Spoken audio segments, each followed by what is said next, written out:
Hi, welcome back guys. This is your friend, the MHA What If with another fanfiction. This is the first part of What If Deku became a Quirkless Vigilante after losing his dream? All credits for this video go to their respective authors, so please support the real author.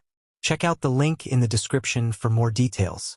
Please give this video a like and subscribe to the channel if you want more videos like this. Now let's get into the fanfic. Toshinori glanced down at the boy as rain fell down all around them. Yes, the boy definitely had a heroic spirit, but just being near the power of one of Toshinori's full-strength punches was enough to practically knock him out. If he were to have that power inside him, his body wouldn't be able to handle it. He'd break. Giving a weak body so much power would be irresponsible, no matter how strong his spirit was. Besides, Toshinori's power was running out. He needed a strong successor. The boy would be able to find other ways to help people. // You're just a quirkless failure that wouldn't even cut it as a rent-a-cop Deku. Kaken screamed. You didn't help me. You did nothing.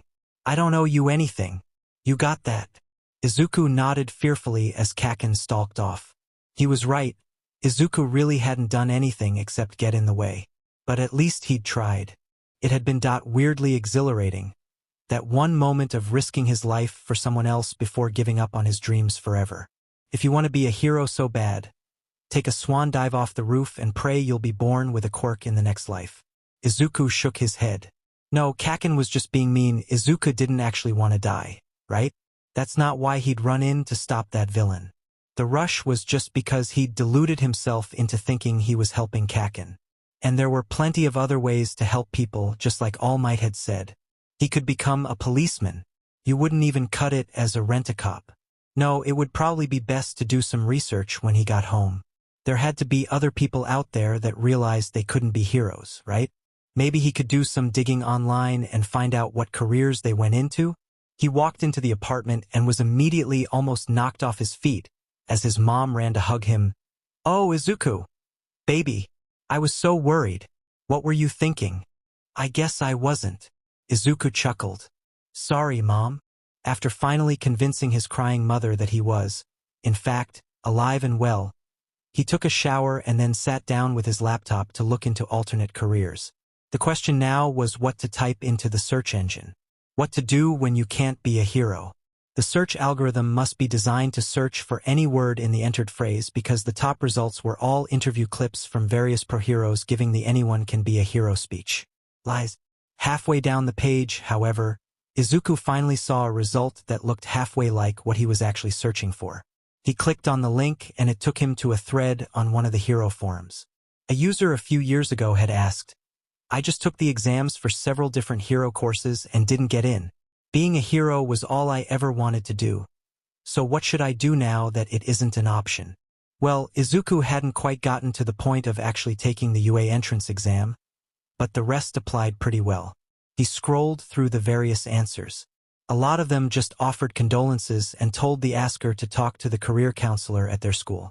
Izuku didn't think that'd help him much though, considering that when he'd met with his school counselor last year, the woman had told him to consider being a garbage man. Not that that wasn't a completely valid career, but he knew she only suggested it because he was quirkless.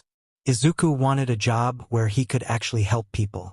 A few people suggested being a doctor, but Izuku didn't think he was smart enough for that. His classmates were always telling him that he was a stupid Deku. After all, policeman might be a good option, but then again, Kachen was probably right. If he didn't have what it took to be a hero, why would he have what it took to be a cop? He was just about to close the browser and go to bed when a comment with a large thread caught his eye. Well, if you didn't get into the hero course, you can always be a vigilante.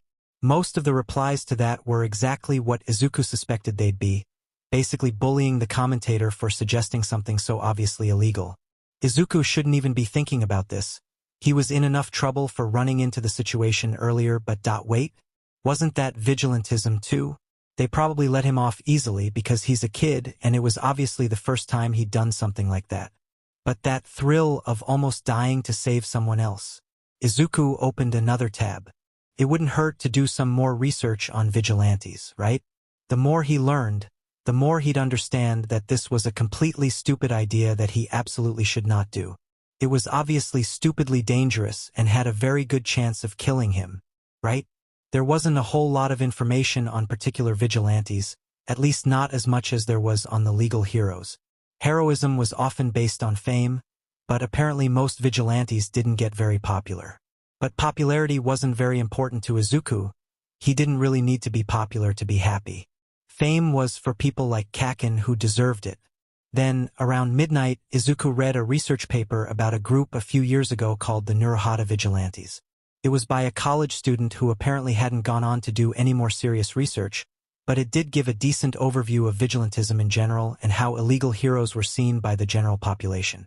According to the Japanese government, vigilantism is defined as using one's quirk in an unauthorized act of heroism. The vigilantes of Myheadinthecoudsnotcomingdown definitely fit the bill, but do people see them as evil, like the government proclaims, or as good? Izuku read the first sentence a total of 5 times before looking up the actual law. At least according to the government, quirkless people couldn't technically be vigilantes. Wait, he couldn't be a vigilante. Izuku didn't end up getting any sleep that night, since by the time he'd finished reading all the various laws on self-defense and quirk usage, the sun was already rising. He should still probably find some way to conceal his identity, since he didn't want to make his mother worry, but well, there was no law preventing him from risking his life to help people. When Izuku arrived at school the next day, his classmates had already heard both about Kaken's invitation to jump off a roof and Izuku's idiotic run-in with the sludge villain, and they had apparently decided that the two must be related. The loser. There are easier ways to kill yourself. He was just being an attention hog. Can you imagine wanting to die on live TV? Izuku ignored them. He didn't want to kill himself. That was stupid and would break his mother's heart. Not to mention that if he killed himself, Kaken would get in trouble for suicide baiting him. There were a lot of reasons why the teachers didn't bother reporting Kaken for his more explosive tendencies, but one of them was that if Kaken's treatment of him were discovered, he might not be able to go to UA and Izuku wouldn't be able to live with himself if he was the reason Kaken didn't become a hero. Well, he wouldn't be living at all in that hypothetical situation, would he? Whatever, it was still the same concept. If he were to die doing vigilante stuff, on the other hand, Izuku shook his head. He really shouldn't be thinking about stuff like that, it wasn't normal. He sat down at his desk and sighed at the flower someone had put on it. Apparently, there had been some sort of unspoken barrier against telling Izuku to kill himself, but now that Kaken had blown that barrier up, the other students were more than happy to follow his lead. Izuku glanced over toward Kaken, who was very determinedly not looking at Izuku. No, Izuku should stop thinking everything was about him. Kaken just thought that the view out the window was much more interesting to look at than a worthless Deku like him, and he was right. Izuku grabbed the flower and went to throw it away amidst a chorus of giggles and whispers from his classmates. He could handle this, it really wasn't that much worse than it had been, and Izuku was used to insults and threats. Why should this new evolution be any different? Izuku had been wrong. Suicide baiting was different than what he'd been through before. A few days ago, he definitely suspected that most people would be happy if he died. But now he knew it. Was living even worth it anymore? Maybe it would be easier. But Izuku still couldn't be responsible for getting Kaken in trouble or making his mom feel guilty. He frowned as he started to walk home. Being quirkless SCKED. Maybe he should go out and do some vigilante stuff later? When he'd researched it last night, he'd originally planned on waiting a few months to go out so he could get in shape and maybe get some fight training. But after the day he just had, well, he wasn't going to go intentionally put himself in danger. He was just going out to get the lay of the land, right? He took a detour to a nearby shopping center on the way home, since he didn't really have anything appropriate to wear for technically legal crime fighting. His mom would be so worried if he somehow got a cold because he didn't dress warmly enough before going out all night, so he couldn't just wear one of his t-shirts. The problem was that all his jackets and hoodies were hero merch. Not that there was anything wrong with wearing hero merch, but there'd been another vigilante, the Crawler, who wore an All Might hoodie. Izuku didn't want people thinking that he was the Crawler because what if that guy got in trouble for what he did? Besides, it wasn't very polite to steal someone else's signature look. He ended up buying a dark green hoodie. It was thick enough that it would keep him warm and the dark color would be good to help him blend into the shadows.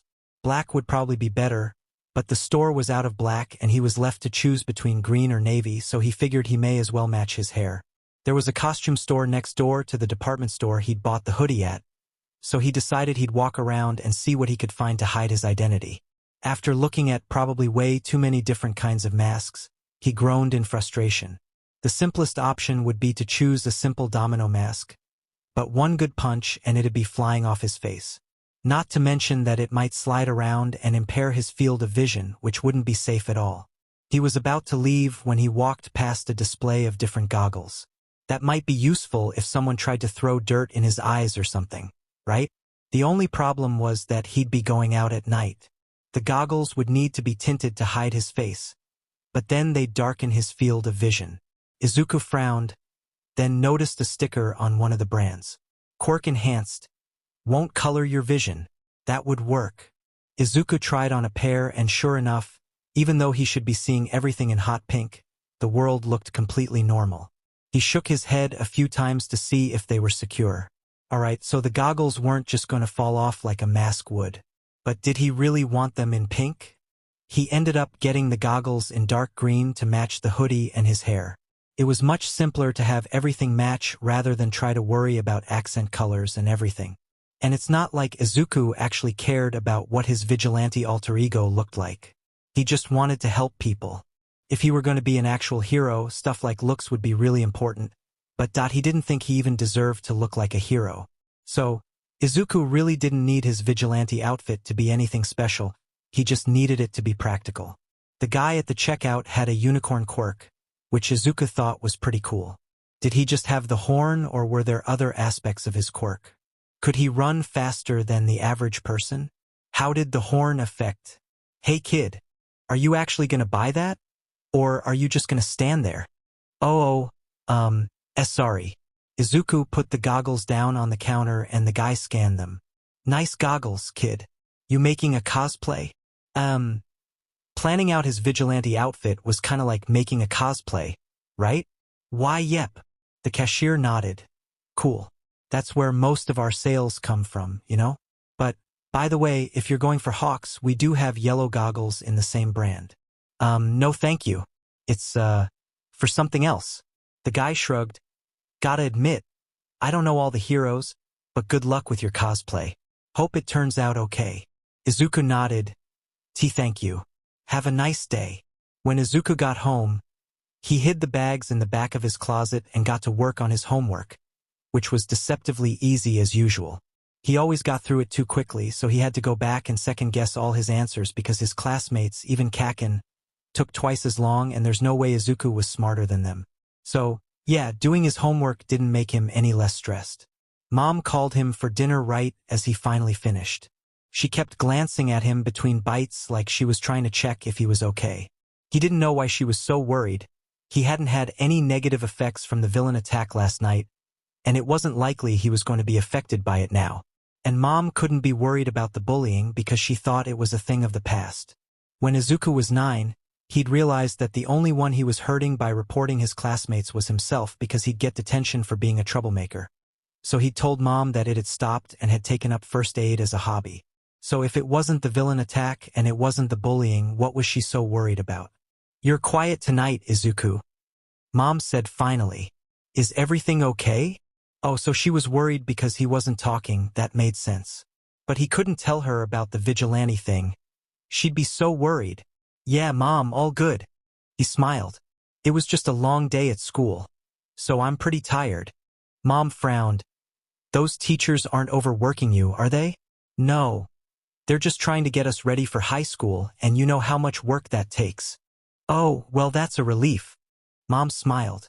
So, have you given any more thought to what high school you want to go to? I know you've had your heart set on UA. Can you be a hero?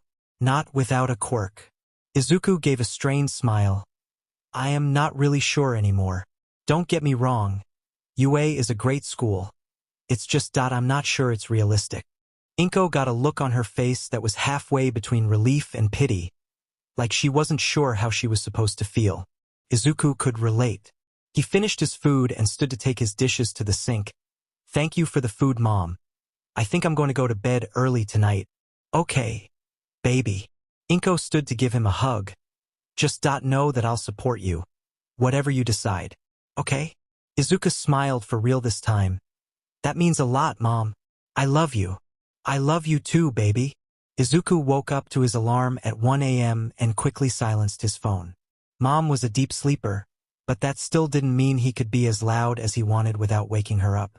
He used the light from his phone and rifled through his closet until he found the hoodie and mask he'd just bought. Then quickly pulled on an old pair of black jeans that had gotten ripped when Kakin pushed him down the stairs last month and a black long-sleeved shirt. He put on the hoodie, but held the goggles in his hand for a long moment before finally just stuffing them in the hoodie pocket. Even though he was technically going out as a vigilante, he wasn't actually planning on stopping any crimes tonight. Sure, Izuku's neighborhood wasn't the best, but there were always heroes patrolling during the day, so there shouldn't be too much crime at night either, right? Even if there was, Izuku didn't actually have to get involved. He just wanted to go out and figure out what the streets were like at night. They were bound to look different than they did during the day, and if Izuku was actually planning on being a vigilante long-term, it'd be best if he didn't get lost just because it was dark. Izuku slipped on his shoes and made sure they were tied tightly before slipping out the front door and locking it behind him. Then he started to wander. Without the goggles, he just looked like a normal, if slightly idiotic, teen on a midnight walk. He figured he could always slip the goggles on if he ran into any trouble. But until then they would just look suspicious. The city looked strange at night. During the day, the streets were crowded and Izuku was constantly being distracted by the sheer variety of quirks he saw.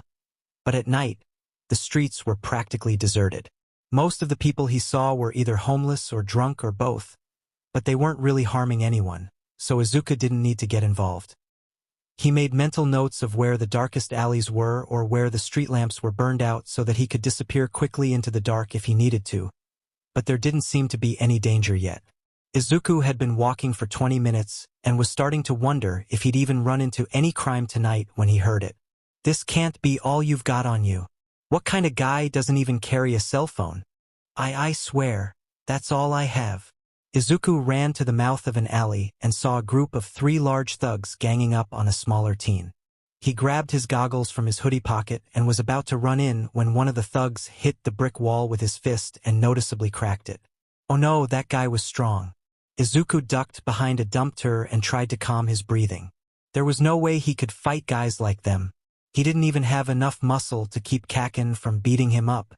If he ran in there right now, he'd die. And just because Izuku was kinda apathetic about the whole death thing at the moment didn't mean he was ready to walk into certain death.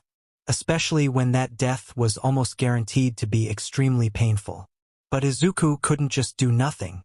The kid was probably really scared, and he was starting to plead with the thugs, so Izuku couldn't just leave him. He needed to be saved. But Izuku couldn't do that, could he? He really was a useless Deku, wasn't he? What was he even good at? You can't do anything, Deku. Kakin had said a couple weeks ago. Well, he said that all the time, but that was the particular instance that came to mind. The only thing you're good at is running away. Izuku froze. He was good at running away. Most of the time when Kakin beat him up, it was because Izuku was trying to defend someone else, but if he was going after Izuku himself, he was usually able to run fast enough to avoid a beating. Izuku stood and ran, unnoticed by the thugs or their victim. It was a crazy plan and might very well get him caught on his first day as a vigilante, but he had to try. Izuku peeked around the corner and sure enough, Amplifier was talking to a fan. He'd spent so much time watching hero fights over the years that he practically had every hero's patrol route memorized. But he'd never thought it would come in handy for anything besides taking notes. Still, there were only a few heroes that were active at night, but Amplifier was one of them. Mostly because she fit well into the bar and nightlife scene and was able to control most of the drunks. She was also the closest to the mugging Izuku had witnessed. Making sure his goggles were secure and his hood was up, Izuku grabbed a medium-sized rock and chucked it at Amplifier, wincing when it hit her on the arm. He hoped he hadn't hurt her. What? Who did that? Izuku waited until Amplifier saw him, then gave her a shaky smile so that she knew his attack had been intentional. Then he ran. Hey, kid, get back here. He glanced behind him and smiled in triumph when he saw that she was following him. He didn't really know how fast Amplifier could run, but she had to be in shape if she was a pro. Izuku sped up both so that they could get to the mugging faster and so that she wouldn't catch him. The alley was just around the next corner. Kid! Stop! Help! Shut up! Izuku ducked into a doorway and watched as Amplifier looked torn. On the one hand, she wanted to go after the punk kid that had thrown a rock at her, but on the other, the kid being mugged was obviously in more immediate danger. She cursed, then ran into the alley to stop the mugging. Izuku smiled, ran over to one of the buildings bordering the alley, and started climbing the fire escape. Yeah, it probably wasn't very vigilante-like to stay and watch the fight, but well, it wasn't like he was actually a vigilante anyway, right? Izuku ended up watching the entire fight from the roof. His fingers twitched, and he decided that he'd have to add a portable notebook to his vigilante outfit. Amplifier's quirk was better for evacuation, since her voice quirk was all volume and very little power, but she was able to imitate some of Present Mix's moves here since it was a small space and her opponents were in very close range. Mostly, though, she used some form of mixed martial arts to take down the thugs. Izuku stood and started imitating some of her moves to get them down in his brain. If he ever wanted to actually fight anyone, it'd be good to have at least some ideas of what to do, even if he didn't actually have any formal training. He'd have to set aside some time to practice every day if he wanted to get better. But watch and learn, right? Izuku smiled as Amplifier finished fighting the last thug and went to comfort the victim. He'd done it. He'd saved that kid. Well, he hadn't actually done it, but he'd led Amplifier to the fight. After the thugs had all been subdued, Izuku climbed back down to the street and ran off to find another crime to stop. He may not be as strong as Kaken, but he could still save people by playing to his strengths. And what was a useless Deku like him good at? Running away. Izuku's everything hurt. How far had he ended up running last night? Couldn't have been more than a few miles, right? He'd come across 2 more muggings after that first one, so had to run to pick up a hero, then had to run back to the crime. Okay, so maybe he'd run quite a bit, but still, he shouldn't be this sore, should he? Izuku, you're going to be late for school. Izuku groaned and forced himself out of bed. He must be even more out of shape than he'd thought. He'd definitely have to change that if he wanted to keep outrunning heroes. Izuku smiled as he got dressed. He'd saved people last night. After giving his mom a quick kiss on the cheek, Izuku was out the door and on his way to school. He had to walk carefully to avoid limping, but he'd had more than enough practice with hiding injuries that hiding sore muscles wasn't nearly as difficult as he'd been afraid it would be. Hopefully Kaken wouldn't want to use Izuku as quirk practice before class. With how sore he was, he might not be able to run away fast enough. Izuku frowned. Would he be able to go out tonight? He needed to be pretty fast to outrun heroes, so if he was too sore, he might get caught. But it had been so satisfying. Izuku didn't know if it was the rush he liked or if it was as simple as saving people. But either way, he didn't want to wait to get back out there. Stretching helped with soreness, didn't it? He'd have to start stretching every night before he left so he didn't hurt himself. Maybe he should look up warm-ups too? Izuku was so distracted planning his new nightly routine that he didn't see one of Kaken's lackeys stick out his foot to trip him until he was already falling. He hit the ground hard and the contents of his backpack scattered all over the hall. The other students simply pretended not to see as they trampled his notes, and Izuku felt his eyes start to water. Look guys! Deku's clumsy and a crybaby.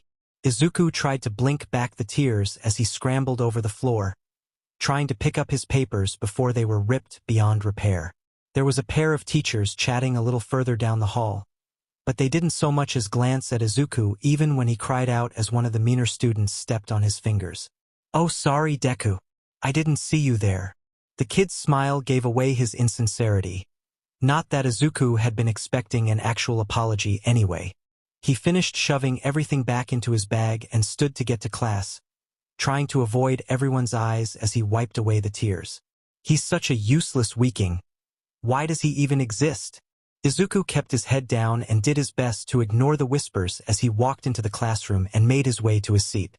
Kaken was still refusing to look at him, which Izuku understood. Kaken hadn't asked for Izuku to run in to save him, so he must still be mad about that. Izuku should probably apologize. Shouldn't he? But knowing Kaken, that might make the whole thing worse. He should just leave it alone for now, right?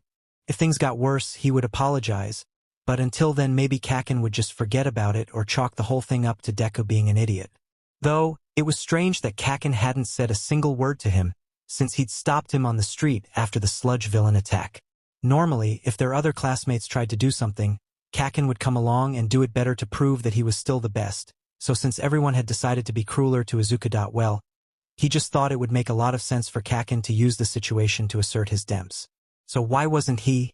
Izuku quickly silenced what he was mentally calling his vigilante alarm and rolled out of bed. His soreness had gradually decreased throughout the day, but it hadn't completely gone away, so he'd probably have to pace himself tonight.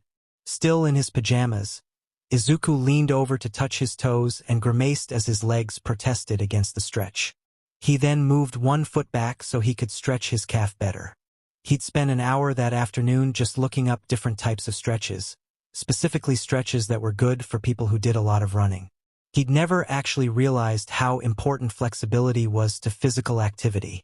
He spent the next half hour just running through the stretches he'd researched until he was at least marginally less sore and stiff, then got dressed in his vigilante outfit just like he had the night before.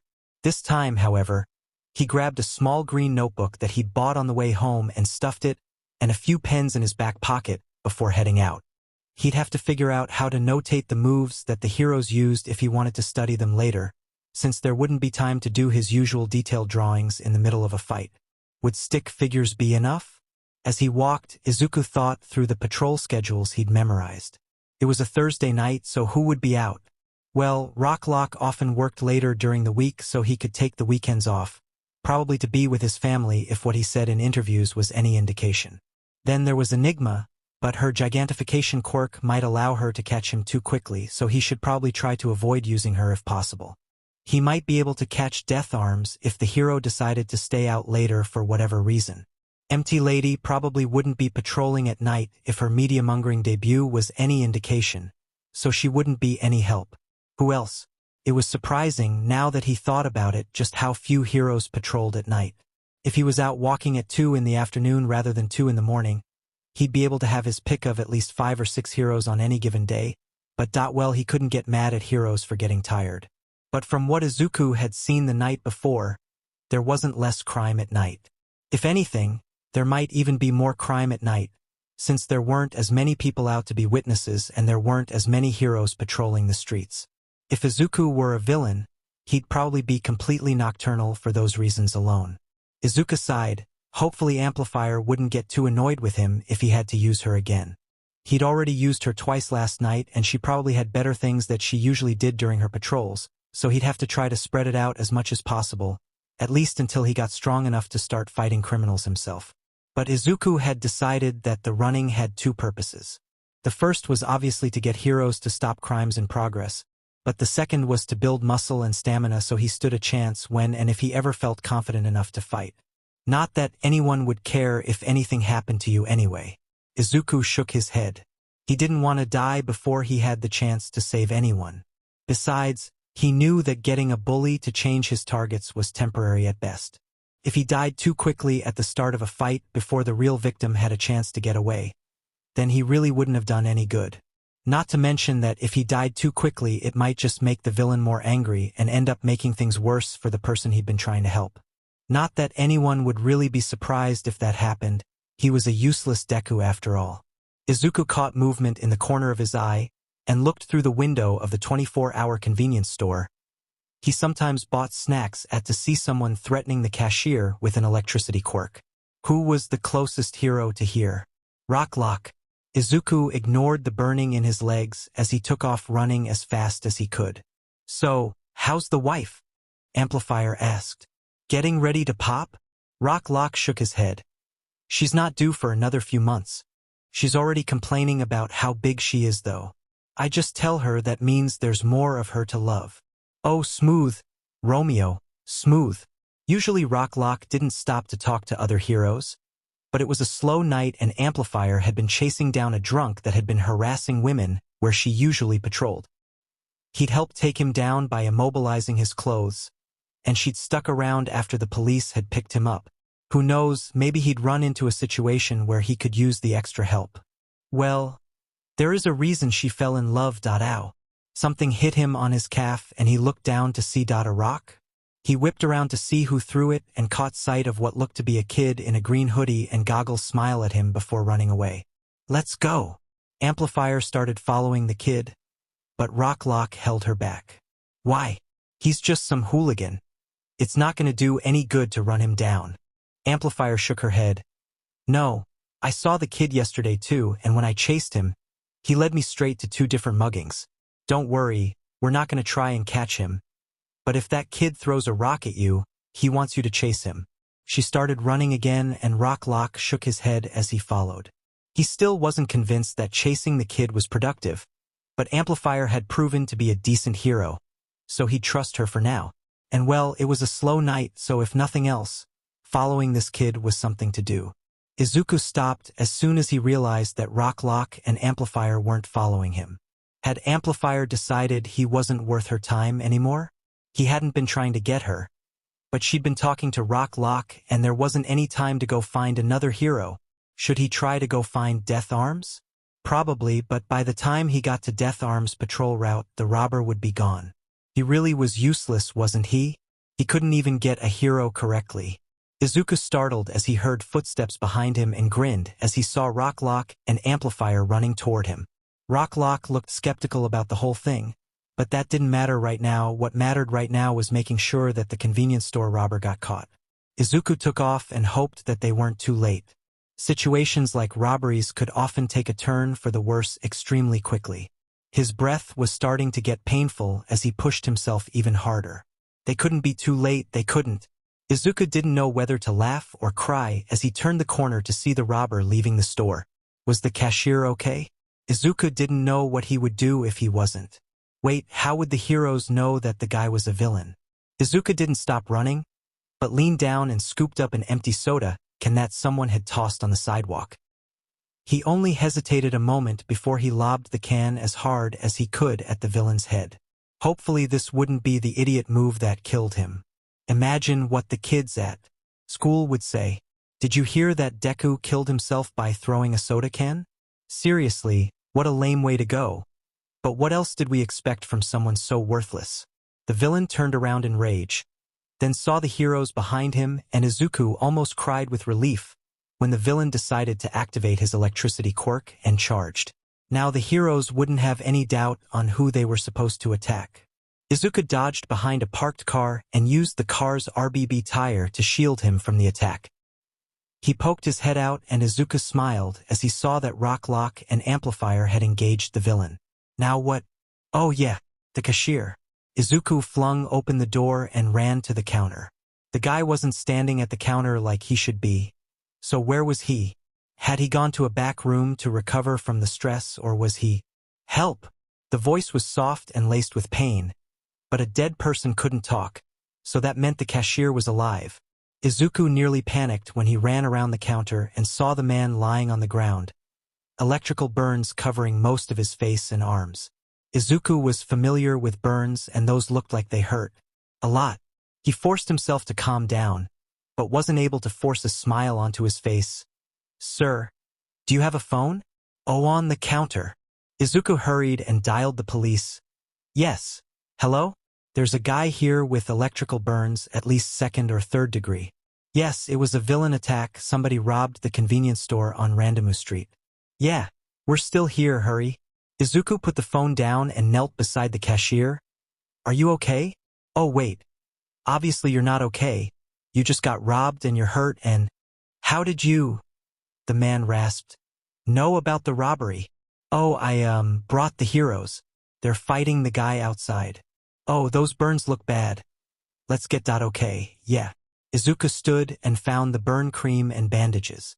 It only took a few seconds, as he already knew exactly where they were kept because he bought them so frequently. Maybe he'd have to thank Kaken when this was all over? No, Kaken would probably just find that annoying. Izuku shook his head. He needed to focus.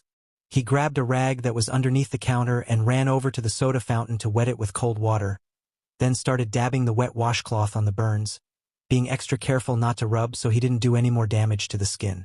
"Ice?" the man asked as Izuku set to work. "It's so hot. Wouldn't ice be better?" Izuku shook his head. No, ice can shock your system or make the area so numb you can't tell if further damage is being done. Don't worry, once we get the burn cream on, it'll hurt a little less. And I am sure the paramedics will be able to give you something for pain when they get here. The man nodded and closed his eyes, and Izuku started to apply the cream.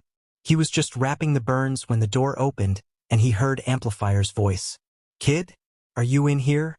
Is everyone okay? Could have sworn I saw him come in here." "I'm here, Amplifier," Izuku yelled. "The cashier got burned by that guy's quirk." Amplifier walked around the counter and stopped when she saw Izuku treating the man's wounds. "Wow, kid. You look like you know what you're doing." Izuku shrugged. "I've had a lot of practice." He finished tying off the final bandage and stood. "I'd better leave this to you guys. I already called the ambulance, so they should be here any minute. You should probably stay with him until they get here though. I've heard electrical burns can be tricky." Amplifier nodded and knelt beside the man as Izuku hurried toward where he thought the back entrance was. Just because he wasn't technically a vigilante didn't mean it was a good idea to stick around until the cops came, especially since the heroes were a lot more qualified to deal with the situation than he was anyway. At this point, Izuku would just get in the way. "Kid." Izuku turned back to see Amplifier staring at him. "Thanks." Izuku gave her a bright smile before he turned and left. Now to find someone else to save. Shota looked across the desk at Tsukachi as he finished the paperwork for his latest arrest. "I heard you got yourself a new vigilante." Tsukachi rolled his eyes. If you can even call him that. The kid hasn't actually done anything yet. His MO is that he'll find a crime, then go and find a hero. Seems like he's doing some good then. Tsukachi looked tired. "Yeah, but it turns out that most heroes don't take kindly to having rocks thrown at them." Shota snorted. "He throws rocks at them?" Tsukachi nodded. "At least he's not actually hitting them with the rocks anymore. The first week or so, the heroes all came in with mild bruises. A few days ago he started just tossing the rocks at their feet, though, so that's an improvement. His goal was always to get the heroes' attention, not hurt them, wasn't it?" Shota said. "The rocks were just a way to make sure they chased him. He was probably trying to get them angry, so they'd pay attention to him." "That's what we decided too." Tsukachi offered Shota a cup of coffee that he gratefully accepted. "Word of him has been spreading pretty fast though, and heroes in the area are starting to recognize him. That's probably part of why he's stopped hitting them with the rocks. Once he's got their attention, heroes know that they need to follow him. Apparently, he's pretty good at sniffing out crimes too, and most of the heroes don't mind the extra help, considering he's not really hurting anything." "What's he look like?" Shota asked. "In case I come across him?" "Well, he's kind of plain as far as vigilantes go," Tsukachi said, handing him a sketch of the vigilante. "He wears a dark green hoodie with matching goggles, then black jeans. The most flashy thing about him is his red shoes, but even those don't appear to be a statement piece." Shota looked at the sketch. There really wasn't anything that special or eye-catching about him. "It's strange, most vigilantes I've met try to go for something more distinctive. This guy kinda reminds me of myself. He doesn't care what he looks like, as long as he gets the job done. Yeah, most vigilantes are failed heroes, so they see themselves as heroes, but this kid is different," Tsukachi said. "He doesn't even try to fight the villains." "You've said kid twice now." Shota looked at the sketch again. "Just how old is he?" "Early 20s. Tsukachi shook his head. Amplifier's the only one that has had any close contact with him, but she said that, based on his voice and the way he held himself, he's a teenager and a young one at that. She pegged him at around 12 or 13 because he was so short and skinny, but I think it's more likely that we're looking in the 16 to 18 range. Since most vigilantes are failed heroes, he's got to be old enough to have taken and failed the entrance exams. But this kid doesn't see himself as a hero the way other vigilantes do," Shota pointed out. Crawler, Popstep, and even Stendhal all saw themselves as heroes even without licenses, and they each came up with their own particular brand of dress and behavior. This kid doesn't even fight. Has he even given himself a name yet? No, even when he spoke with Amplifier, he didn't introduce himself. Tsukachi said, but the heroes who've encountered him so far have taken to calling him the Green Guide. Shota snorted. The green guide? Seriously? They couldn't think of anything less obvious. Tsukachi shrugged. Well, the kid wears green and leads them to crimes in progress. I don't know, the alliteration is kinda catchy. Shota rolled his eyes. Yeah, sure. 'Cause that's obviously super important to the kid. He sighed. It's just that I hope he keeps staying out of fights. If he gets in any deeper, he'll only end up getting himself killed. Izuku wandered the now familiar streets in search of crime. He'd been doing this for 2 weeks now. 2 weeks. He still hadn't mustered the courage to get in a single fight, but the heroes were actually starting to recognize and trust him. He'd never realized just how lax heroes were toward vigilantes. Maybe it was because he wasn't actually doing a lot of vigilante-type stuff, but the heroes never tried to track him down after a fight or anything. And Izuku was actually starting to get stronger. The first few days had been terrifyingly painful just from the dramatic increase in physical activity, but his body was starting to get used to it now. Maybe he was just imagining it, but when he'd gotten dressed before going out, his calves had been noticeably firmer. And he was definitely getting more flexible from all the stretching he did before and after his patrols. He was also getting more familiar with the sounds that happened every night. There had been a few times in which he peeked into an alley expecting to find a fight, only to find that it was just a cat that had knocked over a trash can lid. But now he was getting better at recognizing that sound, even if he still double-checked to make sure since he didn't want to miss anything. That familiarity with nighttime sounds was why a slight rustling accompanied by what sounded like muffled whimpers was enough to raise red flags. He rushed in the direction of the sound and his eyes widened when he saw a guy with some kind of mole cork pressing a brunette woman against the brick wall using one of his massive hands to cover her mouth, while the other wandered to less innocent places. He should get a hero. Which ones were close to here again? But Izuku had watched a lot of fights not only over the last 2 weeks, but during his entire hero-obsessed lifetime. He was familiar with battle stances and how to not get knocked down by an opponent, and this guy looked like a strong breeze would blow him over. Probably, the only reason that the girl hadn't been able to escape was because he was so much bigger than she was. The guy was completely off balance. Izuku should really get a hero, he was wasting time, but his mind couldn't help running through how he'd beat this guy if he had to fight him. He had a mole quirk, which meant that he probably relied mostly on his sense of smell, since his eyesight was most likely poor. He also didn't have good situation awareness, since Izuku had been standing there for almost a minute by this point and he still hadn't noticed.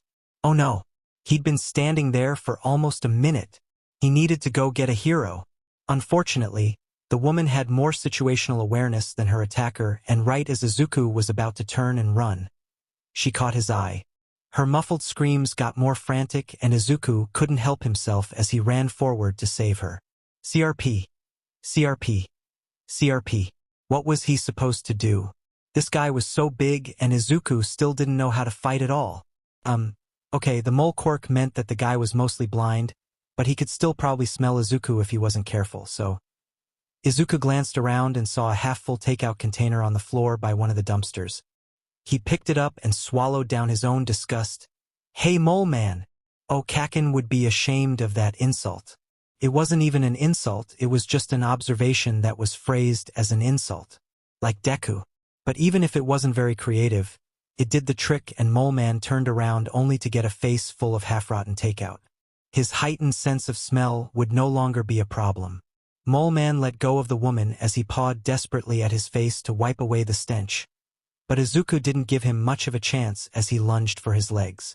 The guy was already off balance, so if Izuku could just trip him. The man fell hard onto his back and Izuku smiled briefly before he realized that down did not mean out. Mole Man grabbed Izuku's leg and yanked him down as well, then let go as he scrambled to his feet and kicked Izuku in the gut. Izuku grimaced, but he'd been kicked before, so he just shrugged off the pain and got up. Okay, so plan A didn't work, what was plan B? Who was he kidding? He hadn't even had a plan A. Okay, so how did the heroes beat villains? Well, they beat them with their quirks, but that wasn't going to work here. So what could Izuku wait? Midnight had her WHP, right? That's how she beat female villains or villains that could hold their breath for a long time. So if he couldn't use a quirk to defeat Mole Man, maybe he could use some kind of weapon? He really should have thought this through. He had a pencil in his back pocket, but that was it. Mole Man suddenly reached out and slammed Izuku against the wall, holding him a foot off the ground by his throat. Izuku struggled to breathe as the hand started to crush his windpipe and tried to blink away the black that was starting to encroach on the edges of his vision. Was he going to die? Had the girl gotten away? He glanced over to the side and saw her watching the fight with wide eyes. No, he couldn't die yet. Izuku grabbed his pencil and jammed it into Mole Man's hand. Mole Man screamed and let Izuku go. That trick probably wasn't going to work a second time, and Mole Man was getting more angry by the minute. What else could he use? Well, he'd need to knock the guy out. He wasn't strong enough yet to do that by punching like All Might did, but some kind of blunt force trauma would probably be best. Oh, that sounded so bad. Maybe it was for the best that Izuku couldn't be a hero. As Mole Man recovered from being stabbed, Izuku glanced around the alley again until he saw a dented can of beans that someone had thrown away. He ran over to it as Mole Man charged and grabbed his legs. Izuku slammed onto the cement belly first, but managed to grab the can right as Mole Man started to drag him backwards. Izuku twisted his body and slammed the can into Mole Man's hands with enough force to make him let go. His body was running on pure adrenaline at this point, and it seemed like everything was simultaneously going too fast and too slow. Izuku managed to dodge another grab and used his can to bludgeon Mole Man's shoulder. Mole Man aimed a punch for his head, but he was broadcasting his movements the way Kaken sometimes did, so it was easy enough for Izuku to duck. The punch threw Mole Man off balance again, and Izuku hit him with some weird mix of a punch and a backhand, making him stumble back. Izuku didn't wait for Mole Man to recover before he launched his next attack. The can got slippery as Mole Man's nose started to bleed. Or maybe some of that blood was from Izuku's knuckles. Izuku didn't stop hitting though until his opponent was on the ground. He waited tensely for a long moment until he was certain that Mole Man was knocked out, then turned to the girl he'd just saved. "Are you okay?" She looked at him in shock. "Am I okay? You just fought a guy twice your size." Izuku looked down at the guy on the floor. "Actually, I think he's probably more like 3 times my size. I'm pretty small, but I don't think his size is just because of his quirk." "Earth to Kid, are you actually okay? He looked like he hurt you." Izuku shrugged. "It's nothing I'm not used to. Don't worry about it." The woman didn't look any less worried, but Izuku decided that trying to reassure her probably wouldn't do any good. He turned to leave, but almost tripped over Mole Man, who was still unconscious on the ground. "Oh, almost forgot about him. I should really get some zip ties or something to bring out. I wonder, Dio, you have any zip ties on you?" The woman let out a stressed huff of laughter. "No? Are you telling me you ran into the fight without any way to tie the guy up?" Izuku shrunk back a little. "I normally just run away and get the heroes. I'm sorry, I'm really bad at this. I'm not even a real vigilante." No, you're doing great." The woman tried to reassure him, and Izuku gave her a shaky smile. "He wasn't doing great.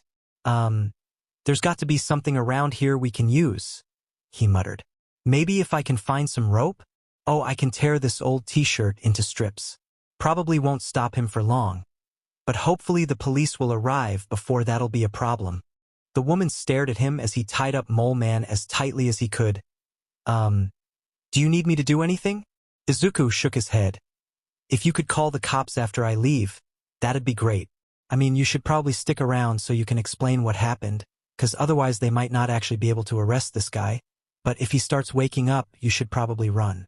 The woman nodded, and Izuku grabbed the fire escape. He didn't want her to have to wait too long, which she probably would have to if he just walked out onto the street. "Wait!" Izuku stopped with his hands still on the fire escape. "Yes? Are you hurt? Do you need me to give you first aid?" The woman shook her head. "No, you just never told me your vigilante name. What am I supposed to call you?" "Green Guy." Izuku shrugged. "Sure, if that works. I don't really care what people call me. I just want to help people." With that, he turned around and scrambled up the fire escape. He saw the woman getting out her phone as he got to the roof, so that was good. He should probably try to take the rooftops home, so he didn't run into any of the cops as they drove to the alley. He'd never hopped from building to building before, but it couldn't be too hard, right? Izuku backed up and got a running start as he prepared to jump, only the chicken out with a yelp as he arrived at the edge of the roof. He tried to calm his breathing down. That dot was a lot scarier than he'd hoped it would be. He could try again, but he really didn't want to. It was probably best not to try again anyway, since if he jumped and ended up falling, then they'd think it was suicide, and that would defeat his whole purpose of being a vigilante, which was so that no one would get hurt when he died. He gave a determined nod, found another fire escape that led into the next alley over, and climbed down. Then he lowered his hood, put away his goggles, and started walking home, grimacing as the adrenaline wore off and he realized how much pain he was in. He should call it a night. He wouldn't be able to run fast enough to help anyone in this state. Good thing he already had practice treating his own injuries. Hinayu smiled as she watched the vigilante disappear and dialed her boss. She'd call the police in a minute, but they would ask her to stay on the line until someone arrived, and she didn't want to wait to make this call. "You? What are you doing calling me at 3 in the morning? I have tomorrow's headline." What happened?" She grinned. "I was just saved by a new vigilante. I'm fine. Don't worry. He seems to just be starting out, so I'm positive no other paper has talked about him yet. He said he often gets heroes to respond to crimes that would otherwise be overlooked, and he's super sweet and nervous. I think he might be a teenager." "Really?" Her boss sounded much more awake. "That is a headline, maybe not front page, but there's definitely a story there. Get me a pace by morning and we'll run it on the website.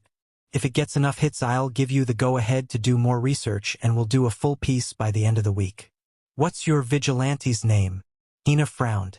He'd said that green guy was fine, but a name like that wouldn't sell any papers. She needed something flashier, something that would make people curious when they saw it in the headline. Well, he was green, and he didn't seem to care what people called him, so Viridian, she said. "Let's call him Viridian." Shota tightened his capture weapon and pushed the villain more firmly against the wall. "It's illogical to resist. Just tell me what I need to know." "Dude, it's just some drags," the villain said. "If you have a problem with that, then maybe you should get out more. I've got a couple samples that'd be good for a first-timer." Shota rolled his eyes. "Yes, offer to sell drags to the hero that's arresting you. And honestly, if it were just party drags, I probably wouldn't care that much. But this is Trigger, so I'll ask you one more time, where do you get the drags?" "F you," Shota sighed. "Fine, have it your way." He dialed Tsukachi and waited until the detective's half-awake voice groaned over the line. "Could you send a car? I've got a perp to bring in for processing and interrogation." Tsukachi looked up from his paperwork as Eraser walked in the villain he'd just arrested. The guy was probably a low-level dealer like the others that Eraser had brought in, but there was always the hope that the next villain would know who was behind Trigger.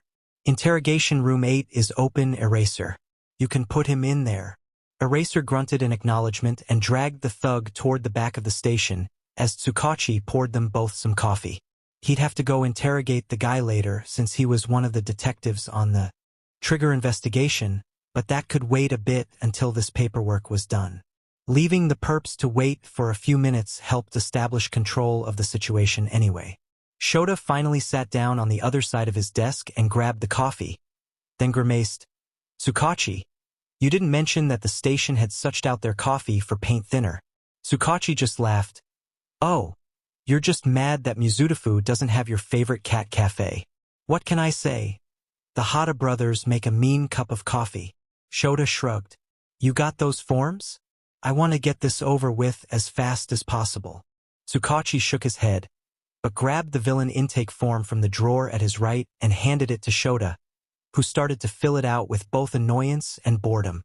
Paperwork wasn't fun by any means, and Shota would rather be patrolling the streets looking for more info for the Trigger investigation. But bureaucracy was a part of life, so he had to put up with it. They kept working in companionable silence for a few minutes until the doors to the station flew open again and Amplifier came bounding in with a villain in tow and took him straight to the holding cell. "Why is she so loud?" Shota grumbled. Tsukachi raised an eyebrow. "She hasn't even said anything yet." "Exactly. Even her presence is loud enough to draw attention. It's annoying." "Oh, don't be a spoilsport, Eraser." Amplifier grinned as she grabbed a chair to sit beside him. "You're just mad because you wouldn't be noticed by a rat. That's intentional, you know?" Shota said as Tsukachi handed Amplifier the villain intake form. People don't notice me unless I want them to notice me. Maybe that's why you haven't run into our little vigilante guide yet, Amplifier said. He just doesn't know you exist. Shota rolled his eyes. I think it's much more likely that UA is out of his comfort zone. And since I always stick to that area unless I'm following a lead, we just haven't had a chance to run into each other yet. Sure, Amplifier grinned. Whatever you say, Eraser. Was that villain one of the green guides? Tsukachi asked. That depends on your definition, Amplifier said. If you mean, did he lead me to the guy? Then yes, but if you mean did he take the guy down himself, then no. Shota frowned. I thought the green guide didn't ever take down villains on his own. Tsukachi sighed. He didn't, at least until last night when we responded to a call about an attempted assault, only to find the perp already knocked out and tied up with pieces of an old t-shirt. The victim said the guy who did it was a kid in a green hoodie and goggles. Shota rubbed his temples to try and ease the coming headache. This problem child was going to be the death of him. How? From what you told me, the kid is skin and bones. How did he take down an actual villain? With a tin can. Shota stopped and stared at Tsukachi. He had to have heard that wrong. What? Tsukachi nodded. You heard me right. According to the victim, the green guide started fighting the guy, but couldn't get the upper hand until he grabbed a can of beans and started beating the guy with it like it was a pair of improvised brass knuckles. It was pretty brutal, but also effective. Shota didn't know whether to be proud of the kid for his quick thinking under pressure or angry because he ran straight into danger. Probably both. Ah! Amplifier squealed. Our little boy is growing up, taking down villains all by himself and everything. Shota scowled. I don't think that's a good thing. Yeah, I think I have to agree with Eraser on this one, Tsukachi said. The victim said that he seemed in over his head. I'd much rather he kept running to get heroes rather than running into fights he's unprepared for. Oh, come on, Amplifier groaned. You guys gotta admit that beating a criminal with nothing more than your wits and a tin can is pretty impressive. Shota just shot her an unimpressed look. Nothing more than wits, a tin can, and a probable speed quirk. Come on. Shota sighed. Fine. I'll admit that he's quick-witted and definitely good at using improvised weapons. But the kid obviously lacks the required training. I don't want him getting in fights if he's just gonna get himself killed. Well, Crawler and Popstep didn't have any formal training either when they first started out. Tsukachi pointed out. That may be true, but they also had Knuckle Duster to mentor them and get them out of any tough scrapes. Shota argued. The green guide doesn't even have that. Well then maybe you should fill that role. Amplifier grinned. Shota glared at her. I have enough brats to worry about at UA, thanks. I don't need to add teaching a wannabe on top of that. Amplifier shrugged. Just a thought, Eraser. Considering how protective you are of a kid you've never even met. Oh, and about the kid's name, I don't think he's going by Green Guide anymore. Tsukachi furrowed his brow in confusion. What? Why change it? Amplifier looked between the two of them in shock. Did you guys not see the article this morning? They shook their heads and Amplifier smiled and got out her phone. Apparently the woman he saved last night is a reporter. Since he didn't give her a vigilante name to call him, she's named him Viridian. Kinda catchy, right? Tsukachi frowned. How did I not see this? Amplifier shrugged. Probably because the keywords were wrong. You've most likely got your computer set up to ping you if the news mentions a green guide. But because this reporter used a different name, it didn't trip your system. I like Viridian better anyway. It is easier to say. Vigilantes gaining public notoriety is never a good thing. Shota grumbled. It goes straight to their heads, and they end up putting themselves in even more danger to impress their fans. He sighed. The kid is probably soaking up his fame as we speak. Izuku was freaking out. He couldn't get that article out of his head, even as he ran around the streets leading heroes to crimes. When Izuku had seen the article on his way home from school, he'd had to fight off a panic attack and he almost hadn't gone out that night. He didn't want to be famous.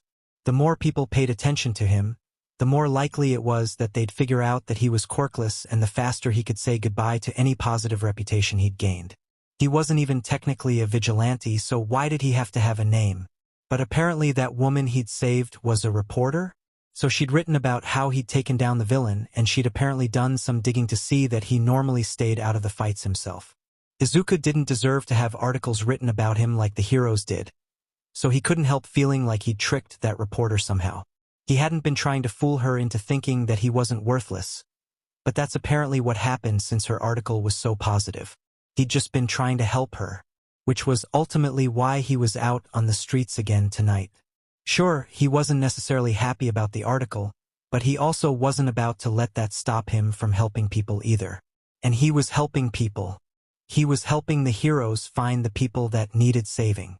He was doing good, but he should probably start carrying weapons if he ever planned to jump into a fight again. Between tending to his injuries and everything with the article, he'd completely forgotten about adding weapons to his costume that afternoon, but it wasn't a big deal. He was still covered in scrapes and bruises from his fight with Mole Man last night, so it wouldn't be a good idea to get into any more fights so soon, so he didn't need the weapons quite yet, but it was still a good thing to brainstorm. He'd almost considered getting a baseball bat, but there were a couple problems with that. While it would be a useful bludgeon-type weapon, it was too bulky.